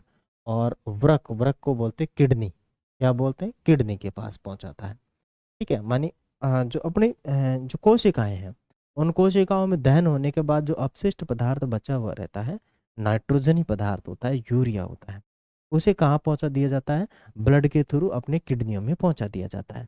क्योंकि ब्लड को छानने का काम कौन करता है, किडनी। अब ब्लड में ऐसा क्या होता है, नाइट्रोजनी पदार्थ होते हैं, नाइट्रोजनी पदार्थ होता है, यूरिया होते हैं। ठीक है, और नाइट्रोजनी पदार्थ होते हैं जो कि टॉयलेट के थ्रू बाहर निकाल दिए जाते हैं। अब टॉयलेट जो ब्लड के अंदर से ये छन के अलग हुआ पार्ट होता है। ठीक है, क्योंकि अपने ब्लड के अंदर जब नाइट्रोजनी पदार्थ घूम रहे होते हैं, बहुत ज़्यादा मात्रा में घूम रहे होते हैं, तो ये अपने शरीर को बहुत ज़्यादा नुकसान दे सकते हैं। इसीलिए क्या करते हैं, किडनी इसको पहले ही छान के निकाल देती है। जैसे ही कोशिका से ब्लड में मिलेगा, ब्लड निकलेगा कहाँ से, कोशिकाओं से निकलेगा, इससे किडनी के थ्रू, तभी इसको वापस ये हार्ट में पहुंचाएगी तो पहले यही निकाल देगी, चलो निकल तू टॉयलेट के थ्रू निकल, खत्म कर काम मामला, घूम मत फालतू के अंदर, टेंशन दे रहा है आदमी को, है।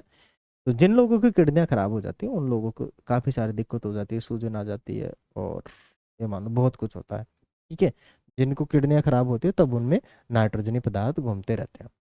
जो इनका निर्माण होता कहाँ है, कोशिका के अंदर होता है, दहन होता है तब होता है। तो रक्त और पेशियां दोनों ही हमारे शरीर में पाए जाते हैं। रक्त और पेशियां, रक्त तरल संयोजी ऊतक कहलाता है, और पेशियां दोनों ही प्रकार के शरीर में पाए जाते हैं जाने वाले ऊतकों के उदाहरण हैं। इनके कार्य के आधार पर हम विभिन्न प्रकार के जंतु ऊतकों के बारे में विचार कर सकते हैं, जैसे कि एपिथीलियमी ऊतक हो गया। एपिथीलियमी ऊतक क्या है, अपनी चमड़ी, अपनी पूरी की पूरी चमड़ी जो हमें बाहर से काफी सारे आघातों से बचा के रखती है, उसको कहते हैं एपिथीलियमी ऊतक। आगे आ गए संयोजी ऊतक। संयोजी ऊतक कौन सा, ब्लड, तरल संयोजी ऊतक कहते हैं इसे। पेशीय ऊतक, अपने शरीर के अंदर जो पेशियां बनी हुई है वो पेशीय ऊतक कहलाते हैं। आगे आ गया तंत्रिका ऊतक, जो अपने सिग्नलों को एक जगह से दूसरी जगह पहुंचाता है, वो होते हैं अपने तंत्रिका ऊतक। कौन सा ऊतक है, तंत्रिका ऊतक। अब रक्त भी ऊतक है, कौन सा ऊतक है, तरल संयोजी ऊतक, मानी रक्त संयोजी ऊतक का एक प्रकार है, तथा पेशीय ऊतक का प्रकार है। ठीक है, आगे आ गया एपिथीलियमी ऊतक। एपिथीलियमी ऊतक मैंने बता दिया, चमड़ी है जो बाहरी आघातों से हमें बचाती है। बाहर जैसे यहाँ पे कुछ हो गया तो जैसे ऐसे थोड़ी ऐसे हाथ लगाया और खून आ गया, नहीं, अंदर की जो ऊतक है उसको क्या करती है, सुरक्षा प्रदान करती है। ठीक है, बाहर की। ओके, तो एपिथेलियमी ऊतक जंतु के शरीर को ढकने या बाह्य रक्षा प्रदान करने वाले ऊतक एपिथेलियमी ऊतक कहलाते हैं। क्या कहलाते हैं, एपिथेलियमी ऊतक कहलाते हैं। ठीक है, एपिथेलियमी शरीर के अंदर स्थित बहुत से अंगों और गुहिकाओं को ढकते हैं। ये भिन्न भिन्न प्रकार के शारीरिक तंत्रों को एक दूसरे से अलग करने के लिए अवरोध का निर्माण करते हैं। त्वचा, मुंह, आहार नली, रक्त वाहिनी, नलिका स्तर, फेफड़ों की कोशिकाएं, वृक्कीय नली आदि सभी एपिथेलियमी ऊतक से बने होते हैं। किससे बने होते हैं, एपिथेलियमी ऊतक से बने होते हैं। एपिथेलियमी ऊतक की कोशिकाएं एक दूसरे से सटी होती है, एक दूसरे से क्या होती है, सटी होती है, अड़ी होती है ना, अड़ी होती है, बहुत पास होती है, समझो क्या होती है, बहुत पास होती है। ये एक अनवर्त परत का निर्माण करती है। किसका निर्माण करती है, अनवर्त परत का निर्माण करती है। ये रहा ना, ये तो अपना स्टमक था ना, पेट, ये अपना पेट है। ठीक है, पेट मतलब बाहर वाला नहीं, स्टमक अंदर अंदर जहाँ खाना जाता है और छोटे छोटे पार्टों में टूटता है। ठीक है, हम तो खा लेते हैं मोटा मोटा, फिर पेट क्या करता है, कर्माकुंचन की गति करता है। यूं कर्माकुंचन की गति कौन होता है, नली में होती है। ठीक है, अब स्टमक में तो यूं चलता रहता है ये, मतलब उस खाने को घोंटता रहता है और पतला करता रहता है, छोटे छोटे पार्ट्स में तोड़ता है। छोटे छोटे पार्ट्स में तोड़ने के बाद ये छोटे आंत में जाता है, स्मॉल इंटेस्टाइन के अंदर जाता है। स्मॉल इंटेस्टाइन में जाने जाने के बाद इसमें जितना भी पाचक, इसमें जितना भी रस था वो चूस लेगा। कौन, स्मॉल इंटेस्टाइन। स्मॉल नाम स्मॉल है लेकिन बहुत बड़ी होती है ये, इसका डायमीटर छोटा होता है। ठीक है ना, स्मॉल इंटेस्टाइन का क्या होता है भाई, डायमीटर छोटा होता है, बहुत बड़ी होती है। ठीक है, स्मॉल इंटेस्टाइन जो ऊपर से यूं इसके अंदर से यूं निकलती है, फिर यूं घूमती रहती है बहुत ज्यादा। ठीक है, ये होती है स्मॉल इंटेस्टाइन, बड़ी बहुत होती है। डायमीटर छोटा होता है, मान इसका ये डायमीटर जो होता है बहुत चिन्ना सा होता है। डायमीटर ये चिन्ना सा इतना सा होता है इसका डायमीटर, इसलिए स्मॉल इंटेस्टाइन कहते हैं। वैसे लंबाई में बड़ी होती है लेकिन डायमीटर में छोटी होती है। जितने भी पाचक रस है वो इसी के अंदर चूसे जाते हैं। टाइफाइड स्मॉल इंटेस्टाइन में ही होता है। टाइफाइड कहाँ होता है, स्मॉल इंटेस्टाइन के अंदर ही होता है। ठीक है, अब देखो जितना भी यहाँ से खाना खाया जाएगा इनके अंदर टूट टूट के जाता जाएगा और ये उनका क्या करेगी, पाचन करता रहेगी। कहाँ पहुंचाती रहेगी, ब्लड में पहुंचाती रहेगी। अब ये स्मॉल इंटेस्टाइन से अब यहाँ जो बड़ी आंत से जुड़ेगा यहाँ पे। ठीक है, यहाँ से बड़ी आंत से जुड़ेगा। बड़ी आंत क्या करेगी, यहाँ से जोड़ के यूं लाएगी इसे, यूं यूं बड़ी होती है, मतलब मोटी होती है ये बहुत, यूं। ठीक है, और यहाँ से यूं रेक्टम के थ्रू बाहर निकाल देती है। ठीक है ना, तो ये यूं घूम के रहती है, ऊपर नहीं यहीं से रहती है होने को तो, लेकिन ये होती छोटी है। जो बड़ी आंत होती है, तो द्रांत्र जिसे हम कहते हैं, सॉरी बृहद्रांत्र। ठीक है, इसको स्मॉल इंटेस्टाइन को शुद्रांत्र कहते हैं, बड़ी आंत को बोलते हैं बृहद्रांत्र। ठीक है, तो ये जो बड़ी आंत होती है, ये बड़ी आंत जो होती है आकार में छोटी होती है, लंबाई में छोटी होती है। लंबाई में क्या होती है, छोटी चिन्नी होती है। ठीक है ना, लेकिन इसका डायमीटर बड़ा होता है। क्या होता है इसका डायमीटर, मानिए चौड़ी बहुत होती है। क्या होती है, बस चौड़ी बहुत होती है। स्मॉल इंटेस्टाइन इतनी होती है, नाम स्मॉल इंटेस्टाइन है, लंबी होती है। बड़ी जो आंत है बड़ी नहीं होती, छोटी होती है, लेकिन उसका डायमीटर बड़ा होता है, इसीलिए उसको बोलते हैं। ठीक है, तो यहाँ पर ये था। तो जो अपना स्टमक है इसके अंदर काफी सारी ऐसी छोटी छोटी सी ऐसी कोशिकाएं हैं। मानी ये बना कोशिकाओं से ही है, ये भी क्या है, अंग है कोशिकाओं से। लेकिन इसमें जो कोशिकाएं हैं वो सिकुड़ने का और फैलाने का काम करती, सिकुड़ने का फैलाने का काम करती। ये हमें पता नहीं है। अपने पेट के अंदर बिना किसी टेंशन के चलता रहता है, पूरे 24 घंटे चलता रहता है।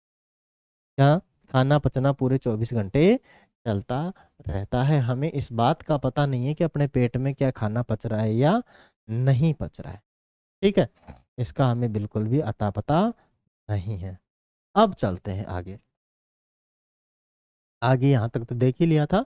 माने एक ये अनवर्तन का एक अनवर्त अनवर्त परत का निर्माण करती है। अनवर्त परत का क्या करती है, ये निर्माण करती है। आगे लीजिए, इन परतों के बीच में चिपकने वाले पदार्थ कम होते हैं। इन परतों के बीच में जो चिकने पदार्थ, चिपकने वाले पदार्थ कम होते हैं तथा कोशिकाओं के बीच बहुत कम स्थान होता है। स्पष्टतः जो भी पदार्थ शरीर में प्रवेश करता है या बाहर निकलता है वह एपिथेलियम की किसी परत से होकर अवश्य गुजरता है। इसके फलस्वरूप विभिन्न प्रकार की एपिथेलियमी कोशिकाओं के बीच की पारगम्यता, पारगम्यता का मतलब होता है आर पार जाना। पारगम्यता का मतलब क्या होता है, आर पार जाना। पारगम्यता कहाँ गया,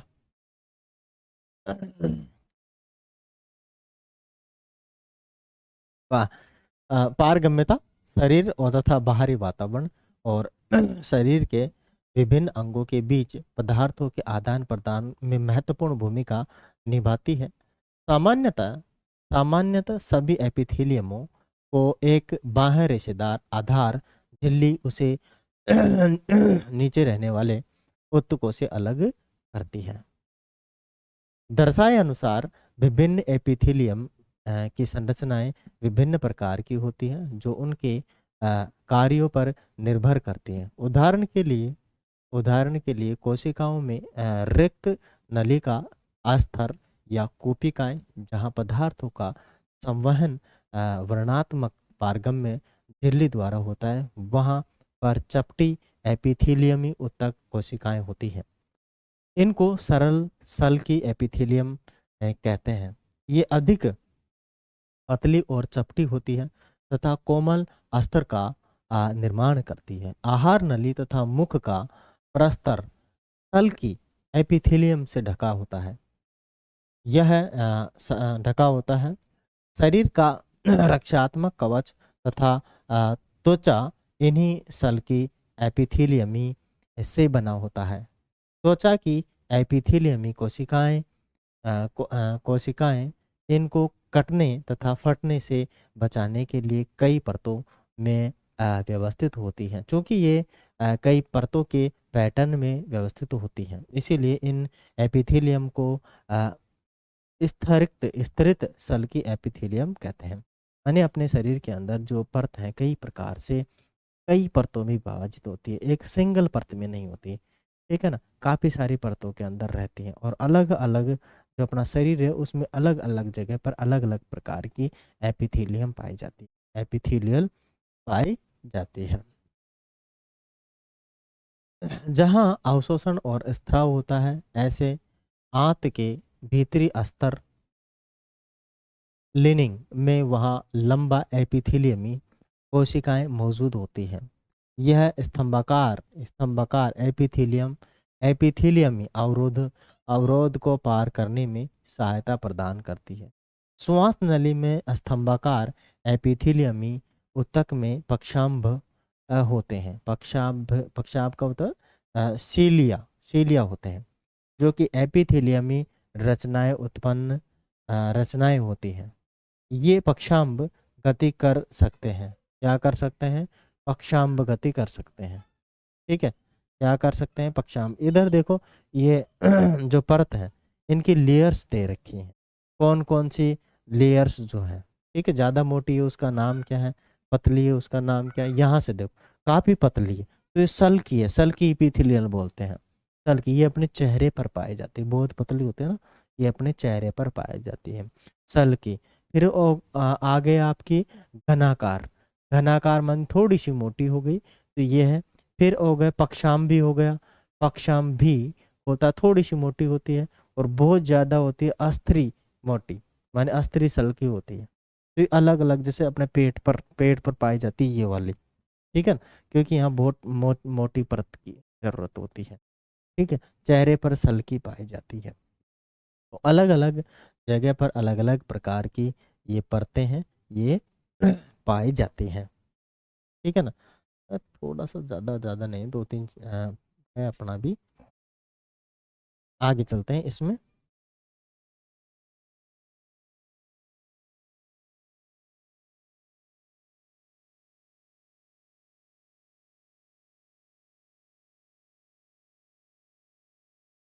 चलेगा, मैं थोड़ा सा वेट करता हूँ 2 मिनट का। ना ना, वेट करने की जरूरत नहीं है, मैं सोचा बैटरी ख़त्म हो गई तो बैटरी चेंज कर लेता हूँ, और बैटरी ख़त्म नहीं हुई, कोई दिक्कत नहीं है अपने को। चलते हैं आगे। आगे ही इनकी गति श्लेष्मा को आगे स्थानांतरित करके साफ करने में सहायता करती है। इस प्रकार के एपिथेलियम को पक्षांभी स्तंभाकार एपिथेलियम कहते हैं। घनाकार एपिथेलियम वृक्कीय नली का मतलब होता है किडनी की नली तथा लार ग्रंथियों की नलियों के अस्तर का निर्माण करती है, जहाँ उन्हें यांत्रिक सहारा प्रदान करती है। ये एपिथेलियम कोशिकाएं प्राय ग्रंथि कोशिकाओं के रूप में अतिरिक्त विशेषता अर्जित करती है।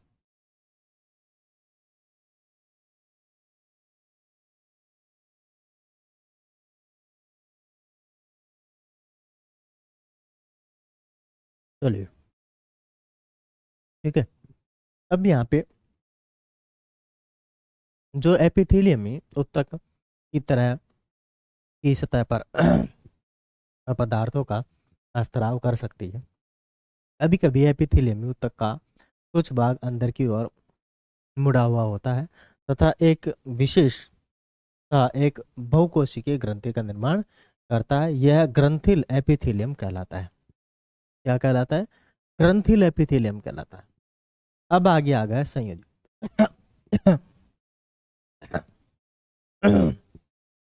संयोजी ऊतक। ठीक है, रक्त एक प्रकार का संयोजी ऊतक है। तरल संयोजी ऊतक भी हम इसे कह सकते हैं। क्या कह सकते हैं? जो रक्त है एक प्रकार का संयोजी ऊतक है और इसे हम तरल संयोजी ऊतक भी कह सकते हैं। इसे संयोजी ऊतक क्यों कहते हैं? इस अध्याय की भूमिका में इस संबंध में एक संकेत दिया गया है। आइए हम इस तरह के ऊतक के बारे में विस्तृत जानकारी लें। संयोजी ऊतक की कोशिकाएं आपस में कम जुड़ी होती हैं। जो संयोजी ऊतक होता है उनकी कोशिकाएं आपस में कम जुड़ी होती है, मतलब इनमें अंतर कोशिकीय ज्यादा होता है, अंतर होता है कोशिकाओं के अंदर। ठीक है, आधात्री आधात्री यानी मैट्रिक्स में धसी होती हैं। मैट्रिक्स में क्या होती है? धसी होती हैं। यह आधात्री जेली की तरह तरल, सघन या कठोर हो सकती है। अधात्री की प्रकृति विशिष्ट संयोजी ऊतक के कार्यों के अनुसार बदलती रहती है। क्या करती रहती है? बदलती रहती है। क्रियाकलाप: रक्त की एक बूंद स्लाइड पर लें और उनमें मौजूदा विभिन्न कोशिकाओं के सूक्ष्मदर्शी में देखें। रक्त के तरल अधात्री भाग को प्लाज्मा कहते हैं। माने रक्त में जो मैक्सिमम पार्ट पाया जाता है वो क्या होता है? प्लाज्मा होता है। ठीक है, प्लाज्मा में लाल रक्त कणिकाएं आरबीसी माने रेड ब्लड कार्पल्स होती हैं। श्वेत रक्त कणिकाएं डब्ल्यूबीसी तथा प्लेटलेट्स हैं निलंबित होते हैं। प्लाज्मा में प्रोटीन, नमक तथा हार्मोन भी होते हैं। रक्त गैसों, शरीर के पचे हुए भोजन, हार्मोन तथा उत्सर्जी पदार्थों को शरीर के एक भाग से दूसरे भाग में संवहन करता है। शरीर से एक भाग से दूसरे भाग में क्या करता है? जोड़ता है, संवहन करता है, मानी जाता है। तो यहाँ पर देखो मानी जो तरल संयोजी ऊतक है उसकी कोशिकाएं दूर दूर रहती हैं। ठीक, इसमें कोशिका द्रव्य है बाहर की तरफ रहता है, ये केंद्रक है इसके अंदर, और ये न्यूट्रोफाइल ये है, न्यूट्रोफाइल है, इसे बोलते हैं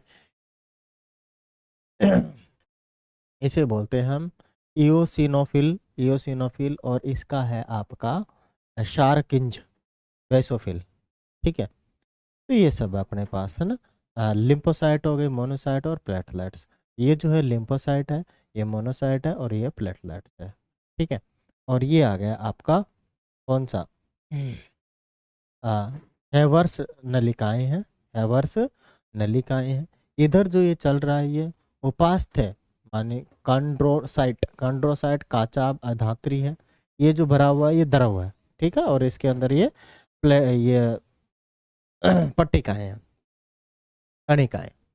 अब इसके अंदर देखें तो देखो ये उसी को बढ़ा करके देखा गया है। जो एपोसाइट्स है, जो वसा है, उसको देखा गया है। तो इसमें मोटी सूक्ष्म बिंदु को है जो है ये है, और ये केंद्रक है इसके अंदर, ये जो चिन्ह सा है। आगे अपने देखें तो ये जो नीचे दिख रहा है नंबर ई वाला, ये है एरिओलर ऊतक। कौन सा है? एरिओलर ऊतक है। ठीक है, पहला वाला ऊतक जो तरल संयोजी ऊतक था रक्त का था, दूसरा संहति अस्थि था, फिर काचाब का था, फिर वसामय ऊतक था, और आ गया एरिओली ऊतक। एरिओली ऊतक में क्या क्या होते हैं? एक तो देखो जाली का फाइबर होता है, रेस कोरस होता है। ठीक है, ये काफी सारे इसके अंदर होते हैं, प्लाज्मा कोशिकाएं हैं। ओके, अब चलते हैं आगे। ठीक है, मेन पॉइंट इसमें अपना ब्लड का ही है। ब्लड को हम क्या कहते हैं? संयोजी ऊतक कहते हैं। आगे है अस्थि संयोजी ऊतक का एक अन्य उदाहरण। अस्थि जो है ना वो भी संयोजी ऊतक का एक बहुत बड़ा उदाहरण। अस्थि माने होता है अपनी हड्डियां, अस्थि। ठीक है, यह पंजर का निर्माण कर शरीर को आकार प्रदान करता है। अपने शरीर को, जो मैं खड़ा हूँ तो अस्थियों के कारण खड़ा हूँ, हड्डियों के कारण। अगर मेरे शरीर में हड्डियाँ नहीं होती तो मैं खड़ा नहीं हो पाता, ठीक है ना। किसी भी व्यक्ति के शरीर में यदि हड्डियाँ नहीं है तो गेंद की तरह कैसे भी घूम जाता, मुड़ जाता, लेकिन खड़ा नहीं हो पाता। और शरीर के कुछ अंगों को सहारा देती हैं। यह ऊतक मजबूत और कठोर होता है। अस्थि कार्यों के लिए इन गुणों के क्या उपयोग हैं? अस्थि कोशिकाएं कठोर अधात्री में धसी होती हैं, जो कैल्शियम तथा फास्फोरस से बनी होती है। हमारी हड्डियों में क्या होता है? कैल्शियम और फास्फोरस होता है। कैल्शियम और क्या होता है? फास्फोरस होता है। फास्फोरस होता है। दो अस्थियां आपस में एक दूसरे से एक अन्य संयोजी ऊतक, जिसे हम स्नायु अस्थि बंधन तंतु कहते हैं, से जुड़ी होती है। यह ऊतक बहुत लचीला एवं मजबूत होता है। स्नायु में आधात्री बहुत कम होती है। स्नायु के अंदर आधात्री बहुत कम होती है, ठीक है ना। मान लचीलापन बहुत कम होता है। यह ऊतक आधात्री बहुत कम होता है। अस्थियों से जोड़ते हैं। एक अन्य प्रकार का संयोजी ऊतक, जिसे हम टेंडन बोलते हैं। हड्डियों को हड्डियों से जोड़ने वाले ऊतक को हम क्या कहते हैं? टेंडन, कंडरा, कंडरा कहते हैं। क्या कहते हैं? टेंडन कहते हैं, कंडरा कहते हैं। क्या कहते हैं? टेंडन कहते हैं, कंडरा कहते हैं। जो अस्थियों से मांसपेशियों को जोड़ता है।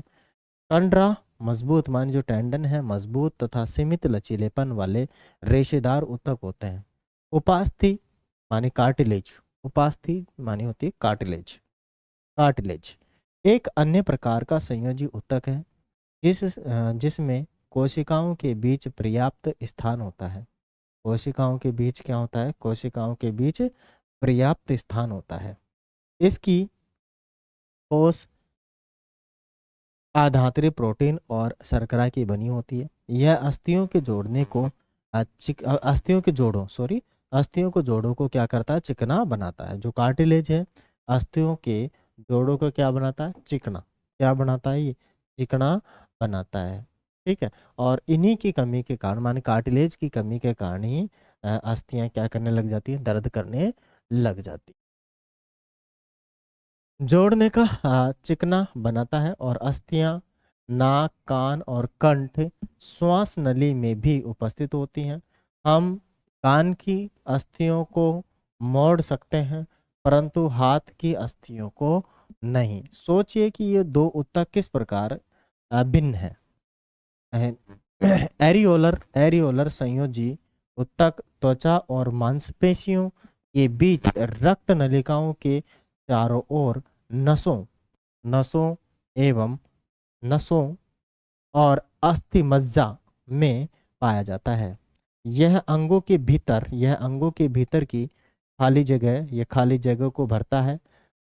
अतिरिक्त आंतरिक अंगों को सहारा प्रदान करता है। आंतरिक अंगों को सहारा प्रदान करता है और ऊतकों की मरम्मत में सहायता करता है। ऊतकों की मरम्मत में भी क्या करता है? सहायता प्रदान करता है।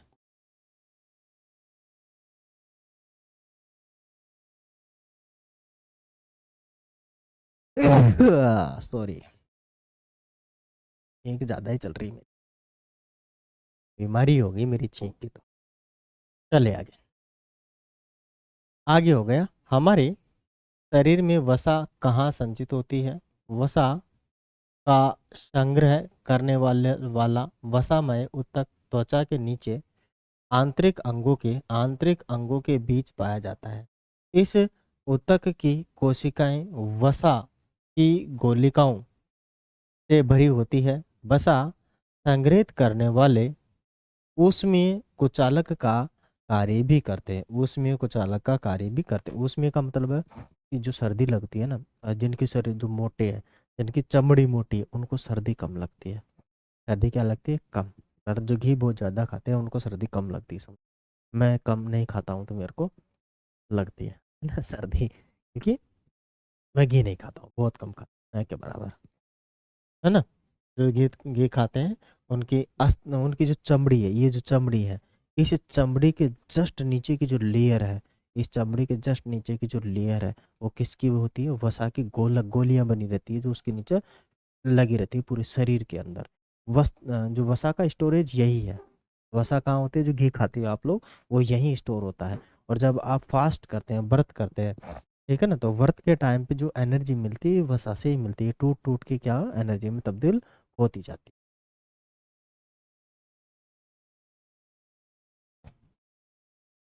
है। आगे चलते हैं।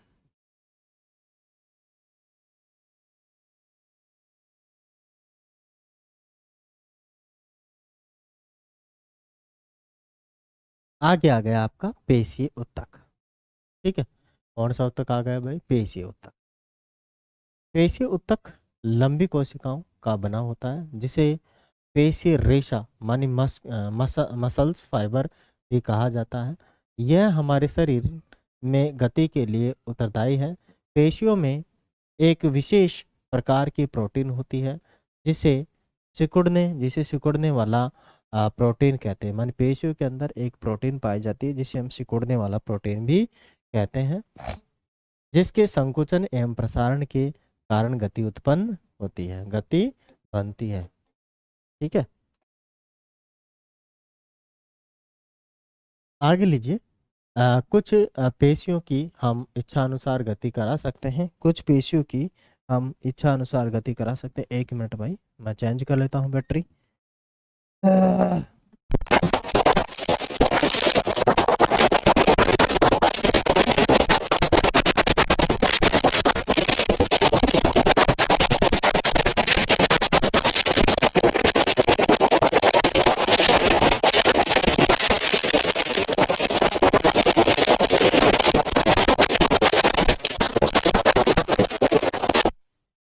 हम तुम्हें चाहते हैं ऐसे जैसे चलिए आगे। मानी कुछ पेशियों की हम इच्छा अनुसार गति करा सकते हैं, हाथ और पैर। जैसे आ, गति कर रहा नहीं, क्या मतलब, यहाँ कुछ पेशियां हैं जो इसको ये कार्य कराने को मजबूर है। ठीक है, जैसे मेरा माइंड चाहे। तो हाथ और पैर में विद्यमान पेशियों को हम अपनी इच्छानुसार या आवश्यकता अनुसार क्या करा सकते हैं, पढ़ने पर गति करा सकते हैं। उनकी गति को उनकी गति को रोक सकते हैं। इस तरह की इस तरह की पेशियों को ऐच्छिक पेशियां माने वॉलंटरी मसल्स कहा जाता है। क्या कहा जाता है, वॉलंटरी मसल्स कहा जाता है। इन पेशियों को इन पेशियों को कंकाल पेशी भी कहा जाता है, क्योंकि ये अधिकतर हड्डियों से जुड़ी होती है तथा शरीर की गति में सहायक होती है। सूक्ष्मदर्शी से देखने पर ये पेशियां हल्के तथा गहरे अ, रंगों में एक के बाद एक या धारियों रेखाओं या धारियों रेखाओं या धारियों की तरह प्रतीत होते हैं। इसी प्रकार इसे रेखित पेशी भी कहा जाता है।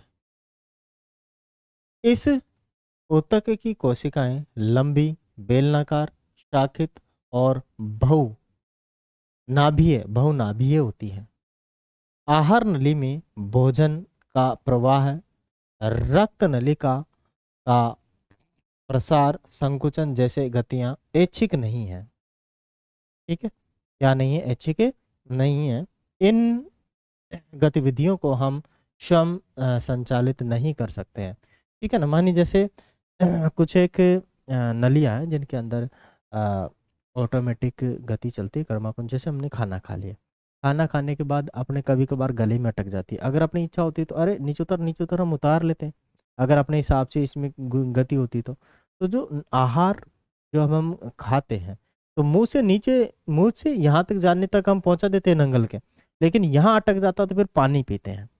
क्या पीते हैं, पानी पीते हैं, फिर वो नीचे उतरता है, या फिर उनके अंदर जो खाना उतरता है ऑटोमेटिक उतरता है, और उस गति को बोलते हैं कर्माकुंचन गति। कौन सी गति कहते हैं उसे हम, कर्माकुंचन गति कहते हैं, कर्माकुंचन गति। ठीक है, हिंदी में, अंग्रेजी में क्या कहते हैं पता नहीं।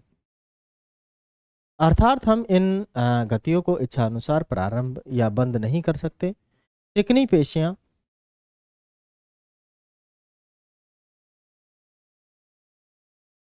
चिकनी पेशियां अथवा अनैच्छिक पेशियां इनकी गति को नियंत्रित करती है। ये आंख की पलक, मूत्र वाहिनी और फेफड़ों की श्वसनी में भी पाया जाता है। कोशिकाएं लंबी और इनका आखिरी सिरा नुकीला माने तर्कुरूपी होता है। ये एक केंद्रीय होते हैं। इनको आरेखित पेशियां भी कहा जाता है। इनका नाम आरेखित क्यों है? इन्हें आरेखित पेशियां भी कहा जाता है। इनका नाम आरेखित क्यों है? हृदय, देखो हृदय की पेशियां जीवन भर लयबंद होकर प्रसार एवं संकुचन करती रहती है। इन अनैच्छिक पेशियों को कार्डिक पेशी कहा जाता है। हृदय की पेशी को क्या कहा जाता है? कार्डिक। भाई ये पूरे जब से इंसान पैदा होता है, पैदा नहीं, जब से शरीर के अंदर बच्चे का निर्माण होना स्टार्ट होता है, तब से जब से हार्ट बन जाता है, तब हार्ट जैसे बनेगा तब से वो गति करने लगता है, और जब तक वो मरेगा, लास्ट वो रुकेगा ना, हार्ट की गति रुक जाएगी, तभी आदमी मरेगा, अन्यथा नहीं मरेगा, है ना। तो वो तब तक चलता रहता है। तो हृदय की पेशी कोशिकाएं बेलनाकार शाखाओं वाली और अ, एक केंद्रीय होती है। एक केंद्रीय होती है। आगे चलते हैं। आगे अपने पास है कि क्रियाकलाप में विभिन्न प्रकार की पेशी ऊतकों की संरचना की तुलना करें और उनके आकार, केंद्र की संख्या तथा कोशिका के केंद्र की स्थिति को नोट करें और यहाँ पे लिख दें। ठीक है। अब यहाँ पर आ गई एक ये केंद्रीय केंद्रक आ गया, ये लगा हुआ है, इनमें धारियां हो गई। ठीक है। और तर्क रूपी पेशीय पेशीय कोशिका है, तर्क रूपी पेशीय कोशिका, इनमें केंद्रक होते हैं काफी सारे। ठीक है। यहाँ पर जो दिया हुआ है ये है आपका पेशीय उत्तक है। पेशीय उत्तक पहला रेखित पेशी, जो पहला ए नंबर का है वो रेखित पेशी, मान जो सीधी पेशी होती है सीधी रेखा में, इसलिए इसको रेखित पेशी कहते हैं। दूसरी चिकनी पेशी है, ये वाली चिकनी पेशी है, फैली हुई है, चिकनी है और चिकनी भी होंगी। और ये होगी कार्डिक पेशी, लयबंद हृदय की जो पेशी होती है, ये जो दिखा रखा है तीसरे नंबर पर, हार्ट की पेशी होती है।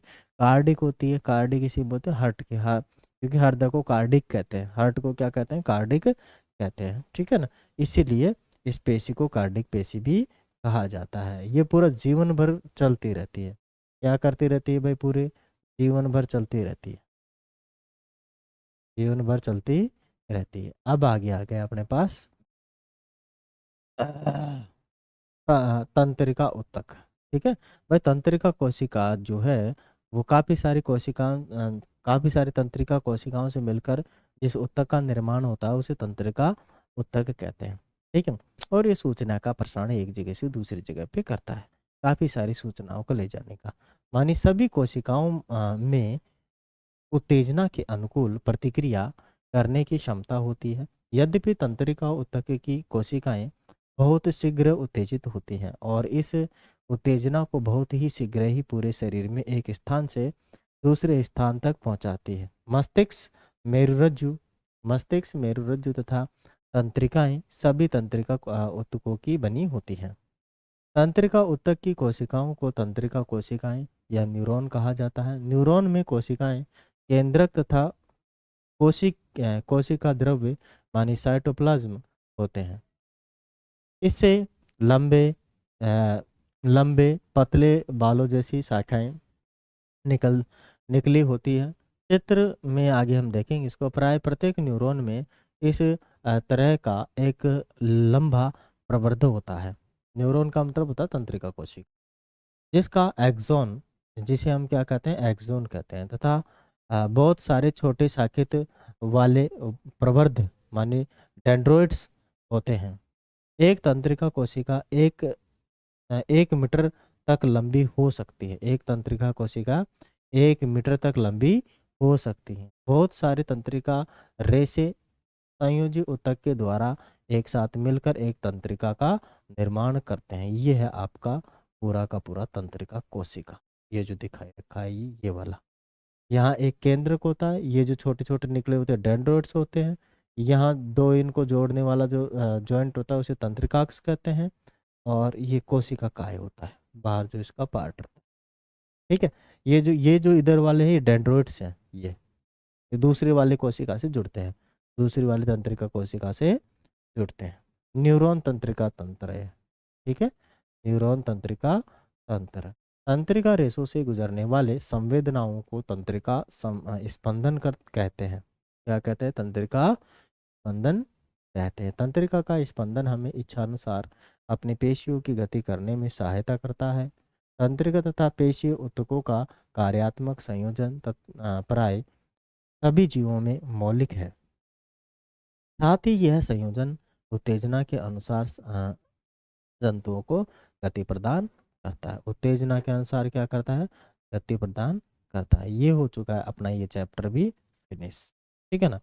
हमने इसमें ऊतकों के बारे में चर्चा की है, किस किस प्रकार के ऊतक थे।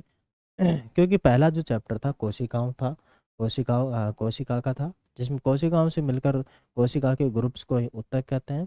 अब कोशिका भी कई प्रकार की होती है, तो उसी प्रकार से ऊतक भी कई प्रकार के होते हैं। क्या पादपों वाले ऊतक और मानव वाले ऊतक एक जैसे ही होते हैं? काफ़ी सारा डिफरेंस हमने इनमें सीखा है। अलग अलग प्रकार की हमने यहाँ पे चर्चाएं की है। मैं समझता हूँ आप लोग इससे कुछ सीखे होंगे। वीडियो अच्छा लगा होगा, समझ में भी आया होगा। यदि कोई आपकी क्वेरी है तो आप कमेंट बॉक्स में मेंशन ज़रूर कर दें, और आप हमारे साथ जुड़े रहें, प्यार और सपोर्ट बनाए रखें। और इसके आगे वाले जितने भी चैप्टर, 6 चैप्टर कंप्लीट हो गए हैं, 6 चैप्टर और 9th क्लास के एनसीईआरटी के बचे हुए हैं, हम इनको अपलोड कर देंगे। 10th क्लास के हम पहले ही अपलोड कर चुके हैं। एक एक चीज़ें वैसे मैंने वहाँ पे बुक से नहीं पढ़ाया है, वहाँ बिल्कुल मैंने नोट से पढ़ाया है, ठीक है। बुक वाला ये सेम एनसीईआरटी है, एनसीईआरटी से बाहर का कुछ भी नहीं है उसमें, लेकिन वहाँ बुक नोट से मैंने उसको पढ़ाया है। यहाँ पर नोट से नहीं, बुक से हम पढ़ा रहे हैं, तो आप इन्हें क्या कर लीजिएगा। और यदि आपको इसकी पीडीएफ चाहिए, ठीक है, ये अपने पास एनसीईआरटी की बुक की पीडीएफ अपने पास अवेलेबल है। नोट्स चाहिए तो नोट्स अवेलेबल है, ठीक है, वो भी आपको मिल जाएंगे। आप लोग एक बार कमेंट बॉक्स में मेंशन कर दें। साथ ही साथ अपने आप हमसे व्हाट्सअप ग्रुप से भी जुड़ जाएं, ठीक है, या फिर आप हमारे व्हाट्सअप नंबर जो कि डिस्क्रिप्शन में दिए हुए होते हैं, आप उनसे हमें संपर्क कर सकते हैं बिना किसी प्रॉब्लम के, झिझक के, ठीक है ना। हम आपको ये चीज़ें अवेलेबल करवा देंगे, कोई टेंशन नहीं है, ठीक है ना। आप ये निर्णय करें कि पता नहीं देंगे नहीं देंगे, ऐसा कुछ भी नहीं है। ओके, अपन का तो ये है, सबको देना है और पढ़ते रहना है, पढ़ाते रहना, ठीक है। फिर मिलेंगे अगले वाले सेशन में। जय हिंद, जय भारत।